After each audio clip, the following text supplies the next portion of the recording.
ആരാധനയ്ക്കേറ്റം യോഗ്യനായവനേ, അനശ്വരനായ തമ്പുരാനേ. ദൈവസ്നേഹത്തോടെ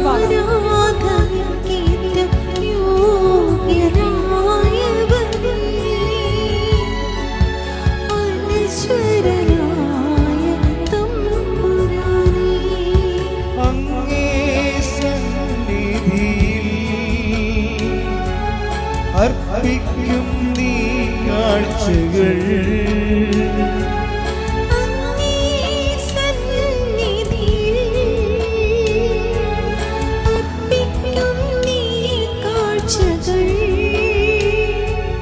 അവിരാമം ഞങ്ങൾ പാടാം വീശി ആരാധന ആരാധന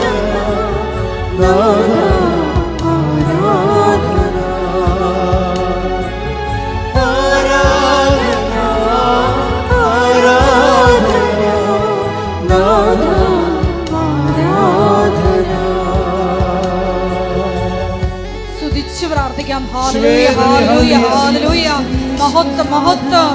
ആരാധന ആരാധന. ഹല്ലേലൂയ ഹല്ലേലൂയ. യേശുവേ ആരാധന. ഹല്ലേലൂയ ഹല്ലേലൂയ. യേശുവേ ദുരിതങ്ങളിലൂടെ കടന്നുപോകുന്ന മക്കളുടെ ദുരിതങ്ങളെ ഏറ്റെടുക്കണമേ എന്ന് പ്രാർത്ഥിക്കുന്നു. Hallelujah hallelujah. മഹത്വം മഹത്വം. ആരാധന ആരാധന. ഹല്ലേലൂയ ഹല്ലേലൂയ. യേശുവേ ആരാധന.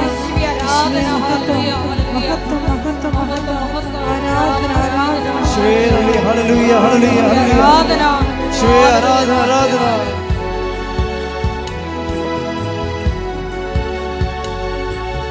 ഈ തിരുവോസ്തി കാണുന്നു ഞാൻ ഈശോയിൽ നിൻ ദിവ്യരൂപം.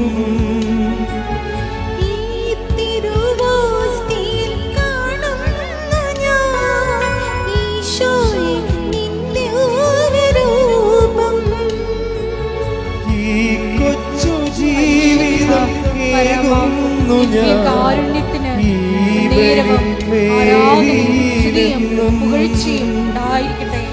പരിശുദ്ധ പരമ ദിവ്യകാരുണ്യത്തിന് നേരവും ആരാധനയും സ്തുതിയും പുകഴ്ചയും ഉണ്ടായിരിക്കട്ടെ. പരിശുദ്ധ പരമ ദിവ്യകാരുണ്യത്തിന് നേരവും ആരാധനയും സ്തുതിയും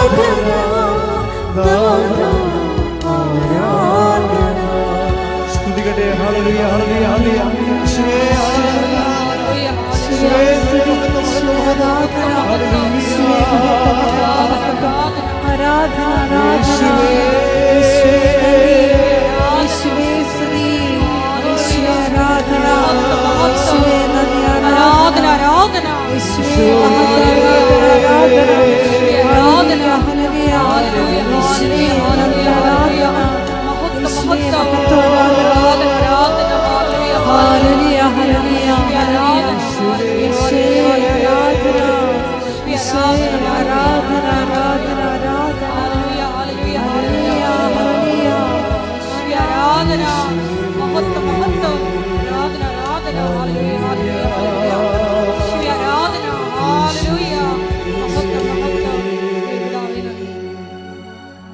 പരിശുദ്ധ പരമദിവ്യകാരുണ്യത്തിനാൽ നേരവും ആരാധനയും സ്തുതിയും പുകഴ്ചയും ഉണ്ടായിരിക്കട്ടെ. പരിശുദ്ധ പരമദിവ്യകാരുണ്യത്തിനാൽ നേരവും ആരാധനയും സ്തുതിയും പുകഴ്ചയും ഉണ്ടായിരിക്കട്ടെ. പരിശുദ്ധ പരമദിവ്യകാരുണ്യത്തിനാൽ നേരവും ആരാധനയും സ്തുതിയും പുകഴ്ചയും ഉണ്ടായിരിക്കട്ടെ. അമ്മേ പരിശുദ്ധ അമ്മേ, അമ്മേ പരിശുദ്ധ അമ്മേ, ദൈവമാതാവേ, കൃപാസനത്തിലൂടെ ഞങ്ങൾക്കും ഞങ്ങളുടെ ദേശത്തിനും അമ്മ മാധ്യസ്ഥം തേടുന്ന എല്ലാ അനുഗ്രഹങ്ങൾക്കും കൃപകൾക്കും ഞങ്ങളിപ്പോൾ ഹൃദയം നിറഞ്ഞ നന്ദി പറയുന്നു. നമുക്ക് സ്തുതിച്ച് പ്രാർത്ഥിക്കാം. ഹല്ലേലൂയ. നാളിൽ വരുന്ന എല്ലാ നന്മകൾക്കും നന്ദി കർത്താവേ. കുടുംബങ്ങൾക്ക് നൽകിയ സംരക്ഷണത്തിന്, രോഗത്തിന്, സൗഖ്യത്തിന്, സമാധാനത്തിന് നന്ദി കർത്താവേ. എല്ലാ നന്മകൾക്കും അങ്ങേക്ക് നന്ദി കർത്താവേ. സ്തുതി, ആരാധന, മഹത്വം, സ്തുതി കർത്താവേ.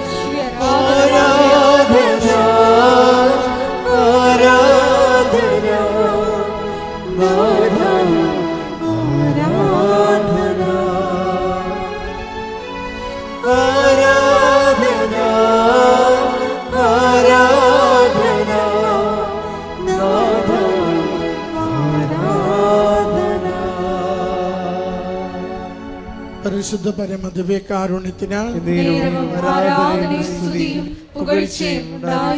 പരിശുദ്ധ പരമദിവ്യകാരുണ്യത്തിന് പരിശുദ്ധ പരമദിവ്യകാരുണ്യത്തിന് അമ്മേ പരിശുദ്ധ അമ്മേ, അമ്മേ പരിശുദ്ധ അമ്മേ, ദൈവമാതാവേ, 2004 ഡിസംബർ 7-ാം തീയതി ഉച്ചകഴിഞ്ഞ് 2:30 കൃപാസനത്തിൽ സംഭവിച്ച അമ്മയുടെ പ്രത്യക്ഷപ്പെടലിനെ കുറിച്ച് തിരുസഭയ്ക്ക് സമർപ്പിച്ചിരിക്കുന്ന പഠനരേഖകളുടെ വസ്തുനിഷ്ഠവും ദൈവശാസ്ത്ര പ്രകാരമുള്ളതുമായ അന്വേഷണ പഠനങ്ങൾ നടത്തി ആ പ്രത്യക്ഷപ്പെടലിലൂടെ പ്രകടമായ ദൈവമാതാവിന്റെ പ്രത്യേക കരുതലും സംരക്ഷണവും വെളിപ്പെടുത്തുന്ന പീഡിതരുടെ ആശ്വാസവും പ്രവാചകന്മാരുടെ രാജ്ഞിയും വാഗ്ദാനത്തിന്റെ പേടകവും പ്രപഞ്ച പ്രകൃതിയുടെ മാതാവുമായ പരിശുദ്ധ അമ്മയുടെ ഭക്തി തിരുസഭയിൽ കൂടുതൽ പ്രചരിച്ച് ജീവിതത്തിന്റെ ദുരന്ത അവസ്ഥകളിൽ അകപ്പെട്ട് കഴിയുന്ന അനേകായിരം മക്കൾക്ക് ദൈവത്തിന്റെ സാന്നിധ്യവും കൂടുതൽ അനുഭവിക്കുക വഴി ആത്മീയ വിശുദ്ധിയും ദൈവശക്തിയും കൈവരിക്കുവാൻ ഞങ്ങളുടെ കുടുംബങ്ങളെ ഇടയാക്കണമേ. ഒരുമിച്ച് സ്തുതിച്ച് പ്രാർത്ഥിക്കാം. ഹല്ലേലൂയ. യേശുവേ സ്തുതി, ആരാധന, മഹത്വം കർത്താവേ. ഈശോയെ അവിടുത്തെ സന്നിധിയിലേക്ക് സമർപ്പിക്കുന്ന ഓരോ പ്രാർത്ഥനകളെയും കനിവാർന്ന് സ്വീകരിക്കണമേ കർത്താവേ. കുടുംബങ്ങൾക്ക് സമാധാനം നൽകണമേ, രോഗങ്ങൾക്ക് സൗഖ്യം നൽകണമേ, ജീവിത പ്രശ്നങ്ങൾക്ക് പരിഹാരം നൽകണമേ, പരീക്ഷകൾക്ക് വിജയം നൽകണമേ, വിദേശത്ത് പോകുവാൻ തടസ്സം മാറ്റി കൊടുക്കണമേ, സന്താന സൗഭാഗ്യം നൽകണമേ, വിവാഹം ഒരുക്കി നൽകണമേ.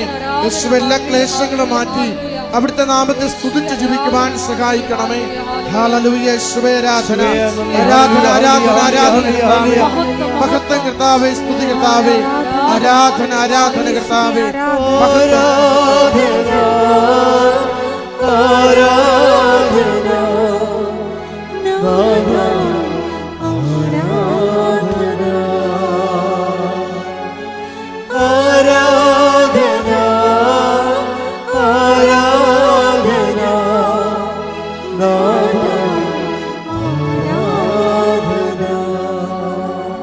പരിശുദ്ധ പരമദിവ്യകാരുണ്യത്തിന് ആരാധനയും സ്തുതിയും പുകഴ്ചയും ഉണ്ടായിരിക്കട്ടെ. പരിശുദ്ധ പരമദിവ്യകാരുണ്യത്തിന് ആരാധനയും സ്തുതിയും പുകഴ്ചയും ഉണ്ടായിരിക്കട്ടെ. പരിശുദ്ധ പരമദിവ്യകാരുണ്യത്തിന് ആരാധനയും സ്തുതിയും പുകഴ്ചയും ഉണ്ടായിരിക്കട്ടെ.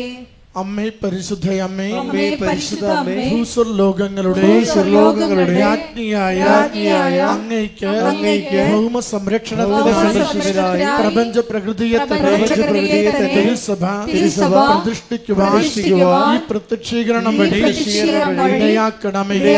പരിശുദ്ധ അമ്മേ, ജപമാല മാതാവേ, സകല കൃപാസനം പ്രാർത്ഥനകളോടും ചേർന്ന് ഞങ്ങളിപ്പോൾ പ്രാർത്ഥിക്കുന്ന ഈ സമൂഹത്തിന്റെ പ്രത്യേക നിയോഗവും നമ്മുടെ എല്ലാ അപേക്ഷകളും ആവശ്യങ്ങളും കൃപാസന മാതാവിന്റെ സംരക്ഷണയിൽ ദിവ്യകാരുണ്യനാഥന് സമർപ്പിക്കാം.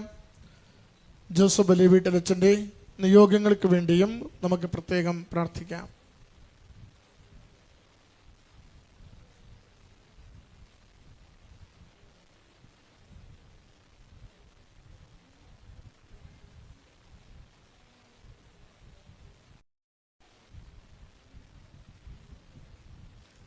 അമ്മയുടെ പ്രത്യക്ഷീകരണത്തിന്റെ ഈ അനുഗ്രഹവേളയിൽ ഞങ്ങൾക്ക് സാധിച്ചു തരുവാൻ കനിയണമേ. ആമേൻ. ഒരുമിച്ച് സ്തുതിച്ച് പ്രാർത്ഥിക്കാം. ആരാധന മഹത്വം കർത്താവേ, ധ്യാനം നയിക്കുന്ന ജോസഫിനോട് പരിപാലിക്കണമേ. ദിവ്യ സന്ദേശങ്ങൾ നിങ്ങളെ സഹായിക്കണമേ. സൗഖ്യപ്പെടുന്ന ശുശ്രൂഷയുടെ ആയിരങ്ങളെ ഇവിടുന്ന് സ്പർശിക്കണമേ. ഹല്ലേലൂയ. യേശുവേ സ്തുതി, ആരാധന മഹത്വം കർത്താവേ, സ്തുതി, ആരാധന.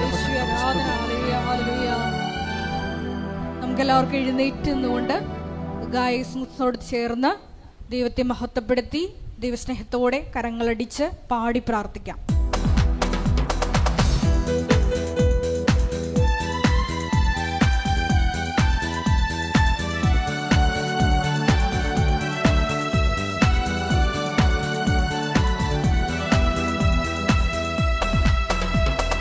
ആത്മശക്തിയെ ഇറങ്ങി എന്നിൽ വാ, ഇറങ്ങി എന്നിൽ വാ, മഴ പോലെ പെയ്തിറങ്ങി വാ, മഴ പോലെ പെയ്തിറങ്ങി വാ. ആത്മശക്തിയെ ഇറങ്ങി എന്നിൽ വാ, ഇറങ്ങി എന്നിൽ വാ, മഴ പോലെ പെയ്തിറങ്ങി വാ, മഴ പോലെ പെയ്തിറങ്ങി വാ. സ്വർഗീയത്തിയെ ഇറങ്ങി എന്നിൽ വാ, ഇറങ്ങി എന്നിൽ വാ, മഴ പോലെ പെയ്തിറങ്ങി വാ, മഴ പോലെ പെയ്തിറങ്ങി വാ. സ്വർഗീയത്തിയെ ഇറങ്ങി എന്നിൽ വാ, ഇറങ്ങി എന്നിൽ വാ, മഴ പോലെ പെയ്തിറങ്ങി വാ, മഴ പോലെ പെയ്തിറങ്ങി വാ. ആത്മനദിയായൊഴുകി എന്നിലിന്തു വാ, ആത്മശക്തിയായൊഴുകി എന്നിലിന്തു വാ, ആത്മനദിയായൊഴുകി എന്നിലിന്തു വാ, ആത്മശക്തിയായൊഴുകി എന്നിലിന്തു വാ. മഴ പോലെ പെയ്തിറങ്ങി വാ, മഴ പോലെ പെയ്തിറങ്ങി വാ, മഴ പോലെ പെയ്തിറങ്ങി എന്നിൽ വാ, മഴ പോലെ പെയ്തിറങ്ങി വാ, മഴ പോലെ പെയ്തിറങ്ങി. സ്തുതിക്കട്ടെ. Hallelujah, hallelujah, hallelujah, hallelujah. ഒരിക്കൽ കൂടി ധ്യാനം നയിക്കാൻ പോകുന്ന ബഹുമാനപ്പെട്ട വി.പി. ജോസഫ് അച്ഛനെ ഞങ്ങളെ അൾത്താരയിൽ വികാരുണ്യ സന്നിധിയിൽ സമർപ്പിച്ചു പ്രാർത്ഥിക്കുന്നു. ഞങ്ങൾക്ക് ആവശ്യമായിട്ടുള്ള വചനങ്ങൾ നൽകണമേ എന്ന് ഞങ്ങൾ പ്രാർത്ഥിക്കുന്നു. വചനത്താൽ ഞങ്ങളെ വിശുദ്ധീകരിക്കണമേ എന്ന് പ്രാർത്ഥിക്കുന്നു. ശക്തീകരിക്കണമേ എന്ന് പ്രാർത്ഥിക്കുന്നു. ആത്മാവിൽ വഴി നടത്തണമേ എന്ന് പ്രാർത്ഥിക്കുന്നു. സാക്ഷികളാക്കി മാറ്റണമേ എന്ന് പ്രാർത്ഥിക്കുന്നു. Hallelujah, hallelujah. മഹത്വം, മഹത്വം, ആരാധന, ആരാധന. ദൈവപിതാവേ നന്ദി, ദൈവപിതാവേ മഹത്വം. പെന്തക്കുസ്തനാളിലെ മാളിക മുറി അഗ്നിനാവിനാവിൽ നിറച്ചവരേ, പെന്തക്കുസ്തനാളിലെ മാളിക മുറി അഗ്നിനാവിനാൽ മുഴുവൻ നിറച്ചവരേ, അഗ്നിജ്വാലമോ പിളർന്നിറങ്ങി വാ, കൊടുങ്കാറ്റുപോൽ വീശിയെങ്കിൽ വാ, അഗ്നിജ്വാല പോൽ പിളർന്നിറങ്ങി വാ, കൊടുങ്കാറ്റ് പോൽ വീശി. കൈകൾ ഉയർത്തിയടിച്ചുകൊണ്ട് മഴ പോലെ പെയ്തിറങ്ങി വാ, മഴ പോലെ പെയ്തിറങ്ങി വാ, മഴ പോലെ പെയ്തിറങ്ങി വാ, മഴ പോലെ പെയ്തിറങ്ങി വാ. ആത്മശക്തിയെ, ആത്മശക്തിയെ ഇറങ്ങി എന്നിൽ വാ, ഇറങ്ങി എന്നിൽ വാ, മഴ പോലെ പെയ്തിറങ്ങി വാ, മഴ പോലെ പെയ്തിറങ്ങി വാ. സ്വർഗീയത്തിയെ ഇറങ്ങി എന്നിൽ വാ, ഇറങ്ങി എന്നിൽ വാ, മഴ പോലെ പെയ്തിറങ്ങി വാ, മഴ പോലെ പെയ്തിറങ്ങി വാ. സ്തുതിക്കട്ടെ. Hallelujah, hallelujah, hallelujah, hallelujah. മഹത്വം, മഹത്വം. വിവിധങ്ങളായ ജീവിത ദുരിതങ്ങളിലൂടെ കടന്നു പോകുന്ന മക്കളെ ഈ അൾത്താരയിൽ പ്രത്യേകമായിട്ട് സമർപ്പിച്ച് പ്രാർത്ഥിക്കുന്നു. കൃപാസനത്തിൽ പ്രത്യക്ഷയായ ദൈവമാതാവിന്റെ മധ്യസ്ഥതയാൽ സമയച്ചുരുക്കം പ്രാപിച്ച് എത്രയും വേഗം അവരുടെ ജീവിത വിഷയങ്ങളുടെ മേൽ പരിഹാരം ഉണ്ടാകണമേ എന്ന് പ്രാർത്ഥിക്കുന്നു. മക്കളെ സാക്ഷ്യങ്ങളായി ഉയർത്തണമേ എന്ന് പ്രാർത്ഥിക്കുന്നു. Hallelujah, hallelujah. മഹത്വം, മഹത്വം, ആരാധന, ആരാധന. ഹല്ലേലൂയ, ഹല്ലേലൂയ. യേശുവേ നന്ദി, യേശുവേ ആരാധന. ഹല്ലേലൂയ, ഹല്ലേലൂയ. കഴുകനെ പോലെ ചിറകടിച്ചുയരാൻ, തളർന്നു പോകാതെ ബലം ധരിച്ചോടുവാൻ.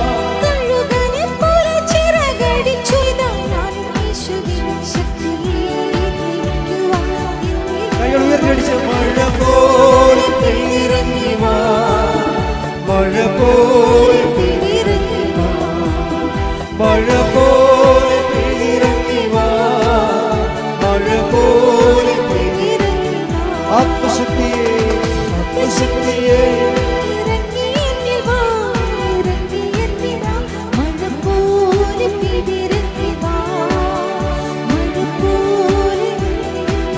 സ്വർഗീയത്തിയെ, സ്വർഗീയത്തിയെ ഇറങ്ങി വാ, ഇറങ്ങി വാ, മഴ പോലെ പെയ്തിറങ്ങി വാ, മഴ പോലെ പെയ്തിറങ്ങി വാ. ആത്മശക്തിയെ ഇറങ്ങി വാ, ഇറങ്ങി വാ, മഴ പോലെ പെയ്തിറങ്ങി വാ, മഴ പോലെ പെയ്തിറങ്ങി വാ. സ്വർഗീയത്തിയെ ഇറങ്ങി വാ, ഇറങ്ങി വാ, മഴ പോലെ പെയ്തിറങ്ങി വാ, മഴ പോലെ പെയ്തിറങ്ങി വാ, മഴ പോലെ പെയ്തിറങ്ങി വാ. കൈകൾ ഉയർത്തി. മഴ പോലെ പെയ്തിറങ്ങി വാ, മഴ പോലെ പെയ്തിറങ്ങി വാ, മഴ പോലെ പെയ്തിറങ്ങി വാ. സ്തുതിക്കട്ടെ. Hallelujah, hallelujah, hallelujah. യേശുവേ, ഹല്ലേലൂയ, മഹത്വം, മഹത്വം. ഹല്ലേലൂയ, ഹല്ലേലൂയ.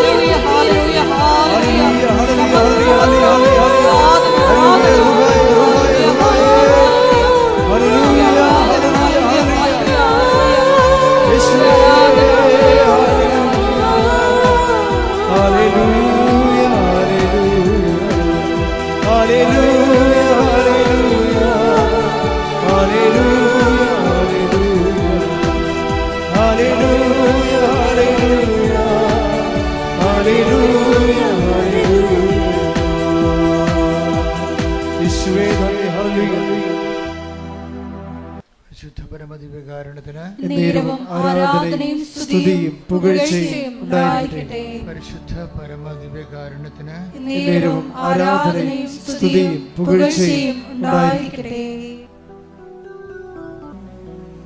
ഉടമ്പടിയെ നമ്മൾ അടുത്ത് അറിയുന്നത്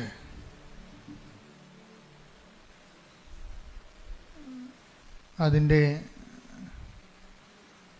സാക്ഷ്യങ്ങളിലൂടെയാണ്.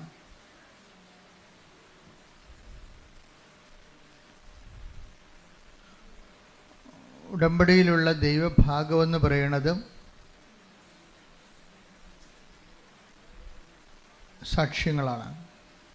എന്താണ് ദൈവഭാഗമെന്ന് പറയണത്? ഉടമ്പടിയിൽ രണ്ട് ഭാഗങ്ങളുണ്ട്. ഒന്ന് മനുഷ്യഭാഗമുണ്ട്, പിന്നെ ഒന്ന് ദൈവഭാഗമുണ്ട്. മനുഷ്യഭാഗമെന്ന് പറയുന്നത് നമ്മൾ വെക്കുന്ന നിയോഗങ്ങളാണ്. ദൈവഭാഗമെന്ന് പറയുന്നത് ആ നിയോഗത്തിൻ്റെ മേൽ ദൈവം എടുക്കുന്ന നടപടികളാണ്.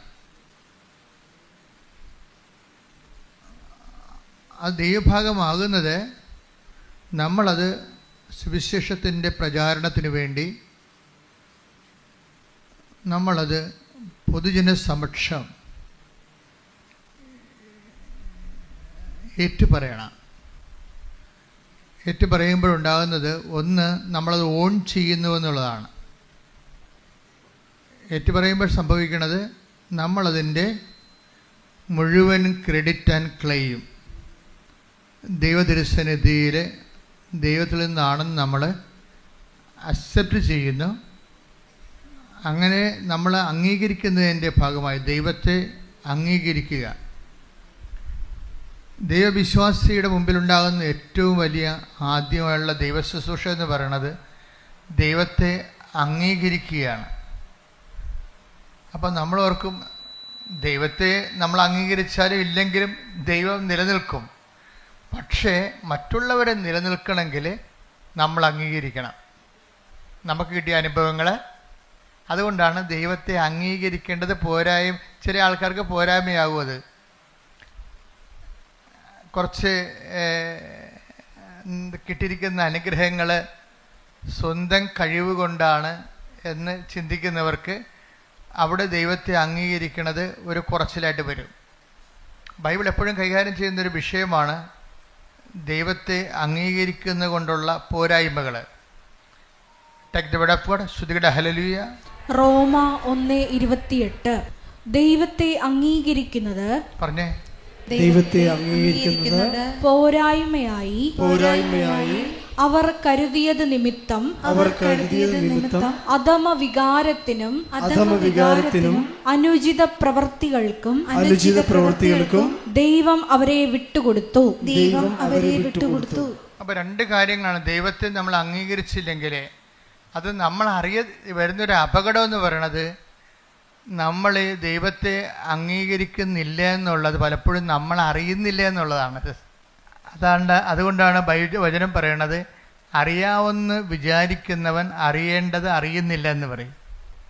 നമ്മൾ ദൈവത്തെ അംഗീകരിക്കുന്നില്ല എന്നുള്ള കാര്യം നമ്മൾ അറിയുന്നില്ല എന്നുള്ളതാണ് ഇതിൻ്റെ ഒരു ദുരന്തം. Take the word of God. അറിയേണ്ടവൻ അറിയുന്നുവെന്ന് വിചാരിക്കുന്നവൻ. 1 കൊരിന്തോസ് 8:2 1 കൊരിന്തോസ് 8:2 അറിവുണ്ടെന്ന് ഭാവിക്കുന്നവൻ പറഞ്ഞ് അറിവുണ്ടെന്ന് ഭാവിക്കുന്നവൻ അറിയേണ്ടത് അറിയുന്നില്ല. ഇപ്പം നമുക്ക് ഉണ്ടാകാവുന്ന ഒരു ദുരന്തം, ഒരു നിശബ്ദ ദുരന്തം, ഒരു സൈലന്റ് ട്രാജഡി എന്ന് പറഞ്ഞാൽ എന്താ? നമ്മൾ ദൈവത്തെ അംഗീകരിക്കുന്നില്ല എന്നുള്ളത് നമ്മൾ അറിയുന്നില്ല. നമ്മൾ ദൈവത്തെ അംഗീകരിക്കുന്നതില്ല എന്നുള്ളത്. അപ്പം നിങ്ങൾ ഓർക്കും, അംഗീകരിക്കാതെ നമ്മളിവിടെ വന്ന് ഇങ്ങനെ ധ്യാനം കൂടുമോ? ധ്യാനം കൂടാം, പക്ഷെ ദൈവത്തെ അംഗീകരിക്കാതിരിക്കാം. ധ്യാനം കൂടുന്നതും ദൈവത്തെ അംഗീകരിക്കുന്നതും രണ്ട് വിഷയമാണ്. നിങ്ങൾക്ക് എന്തെങ്കിലും ഒരു മേൽഗതി ഉണ്ടായാൽ നിങ്ങൾ സാക്ഷ്യം പറയാൻ താമസിക്കുന്നുവെങ്കിൽ അതിൻ്റെ അർത്ഥം അത് ഈ പ്രാർത്ഥിച്ചില്ലെങ്കിൽ നടക്കുമായിരുന്നല്ലോ എന്നുള്ള ചിന്തയാവാം. അത് ഞാൻ മാത്രമല്ലല്ലോ, പ്രാർത്ഥിക്കാത്തവരൊക്കെ PSCയിൽ റാങ്ക് ലിസ്റ്റ് കയറിയല്ലോ എന്ന് സ്വാഭാവികമായിട്ട് വരാം. പക്ഷെ ദൈവത്തെ മഹത്വപ്പെടുത്തുക എന്നുള്ളത് ദൈവത്തെ അംഗീകരിക്കുന്നവരുടെ മാത്രമായിട്ടുള്ള ഒരു ഓപ്ഷനാണ്. ദൈവത്തെ മഹത്വപ്പെടുത്തുക എന്നുള്ളത് മറ്റുള്ളവർ മഹത്വപ്പെടുത്തത്തില്ല. കാര്യം എന്താണ്? അവർ പ്രഖ്യാപിതമായിട്ട് ദൈവത്തെ അംഗീകരിക്കാത്തവരാണ്. തങ്ങളുടെ കഴിവും ബുദ്ധിയും കൊണ്ടാണ് കാര്യങ്ങളെല്ലാം നടക്കുന്നതെന്ന്. ഇതാണ് ഒരു മനുഷ്യൻ്റെ ഏറ്റവും വലിയ പ്രലോഭനം ഏതാണെന്ന് എന്നോട് ചോദിച്ചാൽ ഞാൻ പറയും, ഒരു മനുഷ്യൻ്റെ നമ്മുടെ കഴിവും ബുദ്ധിയും കൊണ്ടാണ് നമ്മുടെ കാര്യങ്ങളെല്ലാം നടക്കുന്നത്. അതിനകത്ത് ദൈവത്തിന് പ്രത്യേകിച്ച് റോളൊന്നുമില്ല എന്ന് നമ്മൾ നിശബ്ദമായിട്ടെങ്കിലും അവബോധ മനസ്സിൽ ഒരു നിലപാടെടുത്തിട്ടുണ്ട്. അതുകൊണ്ടാണ് അങ്ങനെയുള്ളവർക്ക് അനുഗ്രഹം കിട്ടുമ്പോൾ അവർ പറയത്തില്ല, ഇത് എനിക്ക് 5-6 മാസം മുമ്പ് കിട്ടിയ അനുഗ്രഹമാണ്, ഞാനിപ്പോഴാണ് സാക്ഷ്യം പറയാൻ ഒത്തതെന്ന് പറഞ്ഞിട്ട്. എന്തുകൊണ്ട് അങ്ങനെ പറയണത്? അത്രയും ടൈം എടുക്കണേ എന്താണ്? സാധാരണ ദൈവ പൈതലിനെ സംബന്ധിച്ചിടത്തോളം അവർക്ക് ദൈവത്തിൻ്റെ ഭാഗത്തു നിന്നുള്ള ഇടപെടലാണെങ്കിൽ പരിശുദ്ധാത്മാവ് പെട്ടെന്ന് അവർക്ക് മനസ്സിലാകും. പരിശുദ്ധാത്മാവ് സ്ലോ ഡൗൺ ചെയ്യുന്നത് കൊണ്ടാണ് സാക്ഷ്യം പറയാൻ 6 മാസം എടുക്കുന്നത്. സാക്ഷ്യം പറയാൻ 6 മാസം എടുക്കുന്നത് കൊണ്ട് വരുന്ന ഒരു പ്രശ്നം വെച്ച് കഴിഞ്ഞാൽ, പരിശുദ്ധാത്മാവ് വളരെ മന്ദഗതിയിലാണ് ഈ വ്യക്തിയിൽ ഇപ്പോഴും പ്രവർത്തിക്കുന്നത്. ഇനി നിങ്ങൾ സാക്ഷ്യം പറഞ്ഞില്ലെങ്കിലും ദൈവത്തിന് വലിയ കുഴപ്പമൊന്നുമില്ല. അത് എപ്പോഴും ഓർത്തേക്കണം. എന്താ കാര്യം വെച്ച് കഴിഞ്ഞാൽ, സാക്ഷ്യം പറയാൻ താമസിക്കുന്നവർ സാക്ഷ്യം പറഞ്ഞില്ലെങ്കിലും ദൈവത്തിന് വലിയ കുഴപ്പമൊന്നുമില്ല. അതിൻ്റെ കാരണം, സാക്ഷ്യം പറയാൻ താമസിക്കുന്നതിൻ്റെ കാരണം അത് നമ്മളുടെ ക്ലെയിമിലും ക്രെഡിറ്റിലുമാണോ സംഭവിച്ചത്, അത് ദൈവം ഇടപെട്ടതാണോ എന്ന് നമുക്ക് സംശയമാണ്. ഈ സംശയമാണ് നമ്മളെ ഇങ്ങനെ 6 മാസം തള്ളി നീക്കിയത്. ഇങ്ങനെ പരിശുദ്ധാത്മാവ് ഉണ്ടായിരുന്നെങ്കിൽ നമ്മളോട് പെട്ടെന്ന് നമുക്ക് ക്ലാരിഫിക്കേഷൻ. പരിശുദ്ധാത്മാവിൻ്റെ പ്രത്യേകത വെച്ച് കഴിഞ്ഞാൽ പെട്ടെന്ന് ക്ലാരിഫൈഡ് ആവും. നിങ്ങൾക്കൊരു വിഷയത്തെക്കുറിച്ച്, ദൈവികമായ കാര്യങ്ങളെക്കുറിച്ച് പെട്ടെന്ന് വ്യക്തത കിട്ടുന്നില്ല, മന്ദഗതിയിലാണെന്നുണ്ടെങ്കിൽ അതിൻ്റെ അർത്ഥം പരിശുദ്ധാത്മാവ് നിങ്ങളിലുള്ള ആത്മാവ് മന്ദഗതിയിലാണെന്നും നിങ്ങൾ ലോകാത്മാവിനാൽ നയിക്കപ്പെടുന്നു എന്നുള്ളതാണ്. അതാണ് ഏറ്റവും വലിയ വിഷയം. അല്ലാതെ നിങ്ങൾ സാക്ഷ്യം പറയാൻ നിങ്ങൾ പ്രതികളൊന്നുമല്ല. പ്രതികളെന്ന് വെച്ച് കഴിഞ്ഞാൽ, പ്രതികളാകുന്നതിൻ്റെ വിഷയം എന്ന് വെച്ച് കഴിഞ്ഞാൽ പരിശുദ്ധാത്മാവിൻ്റെ പ്രവർത്തനങ്ങൾ നിങ്ങളിൽ വളരെ സ്ലോഗത, അതിൻ്റെ കള്ളനും വെള്ളിയും നെല്ലും പതിരും തിരിക്കാൻ യു ടേക്ക് 6 months, 6 മാസം എടുത്തു ഇത് ദൈവത്തിൻ്റെതാണെന്ന് തിരിച്ചറിയാൻ. അത് ഭയങ്കരമായൊരു സ്പിരിച്വലായിട്ടുള്ള കലാമിറ്റിയാണ്. നമ്മുടെ അതായത് ആധ്യാത്മികമായിട്ട് വരുന്ന ഇതുപോലെയുള്ള ഒരു കലാമിറ്റി, എന്താ ദുരന്തം എന്ന് വെച്ച് കഴിഞ്ഞാൽ ദൈവികമായ പ്രവർത്തനങ്ങൾ അറിയാൻ, നമ്മൾ തന്നെ അറിയാൻ ടൈം എടുക്കുന്നത് അത് നിസ്സാര കാര്യമല്ല. ശരിക്കും ഞങ്ങളെപ്പോലെയുള്ളവർ പറഞ്ഞാൽ മാത്രമേ ചെറിയ ആൾക്കാർ സാക്ഷ്യം പറയത്തുള്ളൂ. പറഞ്ഞ് ഓർപ്പിച്ച് കൊടുക്കണം. കാര്യം ഇത് എന്നതിൻ്റെ അർത്ഥം ഓർപ്പിച്ച് ഞങ്ങളെ സാക്ഷ്യം പറയണമെന്ന് ഞാൻ ഓർപ്പിച്ച് തരുമ്പോൾ നിങ്ങൾ വന്ന് പറഞ്ഞാൽ നിങ്ങളുടെ പ്രശ്നം എന്താ? 50 മാർക്കേ നിങ്ങൾക്കുള്ളൂ. എന്താണ് 50 മാർക്ക് എനിക്കുള്ളതാ? ഞാൻ ഓർപ്പിച്ചിട്ടാണ് നിങ്ങളത് എന്ന് പറഞ്ഞാൽ ഉള്ളത് കളയണമെന്നല്ല, സീറോ അടിച്ചു പോരുത്. ഞാൻ പറഞ്ഞാലും അങ്ങനെ തെറ്റ് പറ്റിയിട്ടുണ്ടെങ്കിൽ നിങ്ങൾ റെക്ടിഫൈ ചെയ്ത് സാക്ഷ്യം പറഞ്ഞ് മാറ്റണം. കാര്യം എന്താ കാര്യം? അത് നിങ്ങളുടെ തന്നെ തന്ന കൃപ. സാക്ഷ്യം പറയുമ്പോൾ 2 കാര്യം സംഭവിക്കും. ഒന്ന്, നിങ്ങൾക്ക് തന്ന കൃപയിൽ നിങ്ങൾ നിലനിൽക്കും. പിന്നെ നിങ്ങളത് ദൈവം അത് എടുത്ത് തിരിച്ചെടുക്കത്തുമില്ല. സാക്ഷ്യം പറഞ്ഞത് നിങ്ങൾക്ക് ഗ്യാരണ്ടി ഇല്ല. കാര്യം എന്താ? നിങ്ങൾ ദൈവത്തെ മഹത്വപ്പെടുത്തിയിട്ടില്ല. അത് പോരായ്മയെ കരുതിയത് കൊണ്ട് 2 കാര്യങ്ങൾ സംഭവിക്കും. ദൈവത്തെ മഹത്വപ്പെടുത്തിയില്ലെങ്കിൽ 2 കാര്യങ്ങൾ സംഭവിക്കുമെന്ന് ബൈബിൾ പറയണത്. റോമ 1:28. ഒന്നെന്താണ്? നിങ്ങൾ അധമവികാരങ്ങൾ കേൾപ്പിക്കപ്പെടും. എന്ന് വെച്ചാൽ ദൈവത്തെ നിരക്കാത്ത വികാരം ഉണ്ടാവും. ഇതൊക്കെ ഇമോഷണലായിട്ട് പെരുമാറും. ഇപ്പോൾ ഒരു ജെയ്സൺ എന്ന് പറയുന്ന സഹോദരൻ്റെ സാക്ഷ്യമാണ് ഈ ആഴ്ചത്തെ ഏറ്റവും വലിയ സാക്ഷ്യവും തോന്നണം. അപ്പം ജെയ്സൺ പറഞ്ഞത്, ഞാൻ വൈഫാണ് ഉടമ്പടി എടുത്തത്, ഞാൻ അവളുടെ കൂടെ വന്നു എന്നുള്ള കാര്യം സത്യമാണ്. എൻ്റെ വിഷയമാണ് അതിൻ്റെ അകത്ത് പറയണത്. വൈഫിൻ്റെ കാര്യം പറയുന്നുണ്ടെങ്കിലും വൈഫിനെ കൊണ്ടാണ് ഉടമ്പടി എടുപ്പിച്ചിരിക്കുന്നത്. അപ്പോൾ എൻ്റെ ഒരു വർക്കെന്ന് പറയണത്, ഞാനൊരു നല്ല ഷെഫാണ്.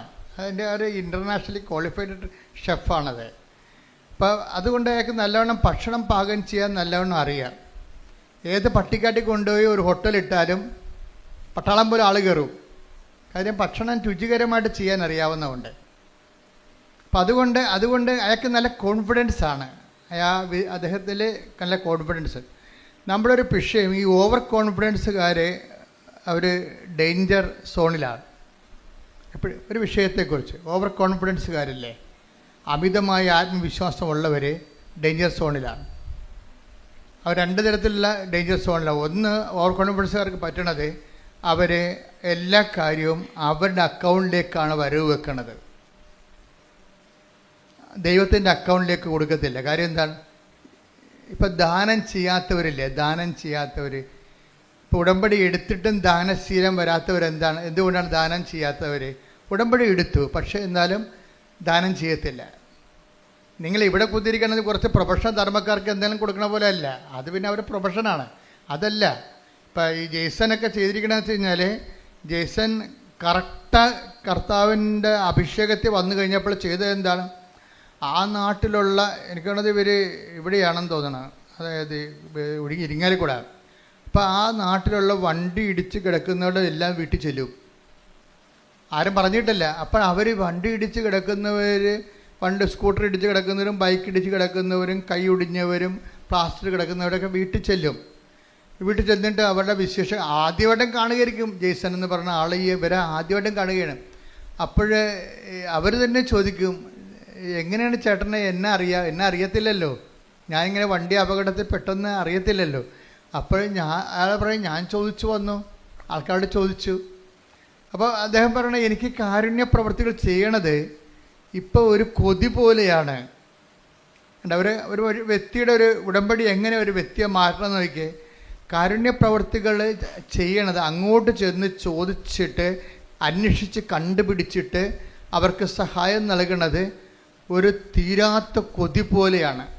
അതിലൊരു ആന്തരിക അഭിഷേകം കിട്ടിയിട്ടുണ്ട്.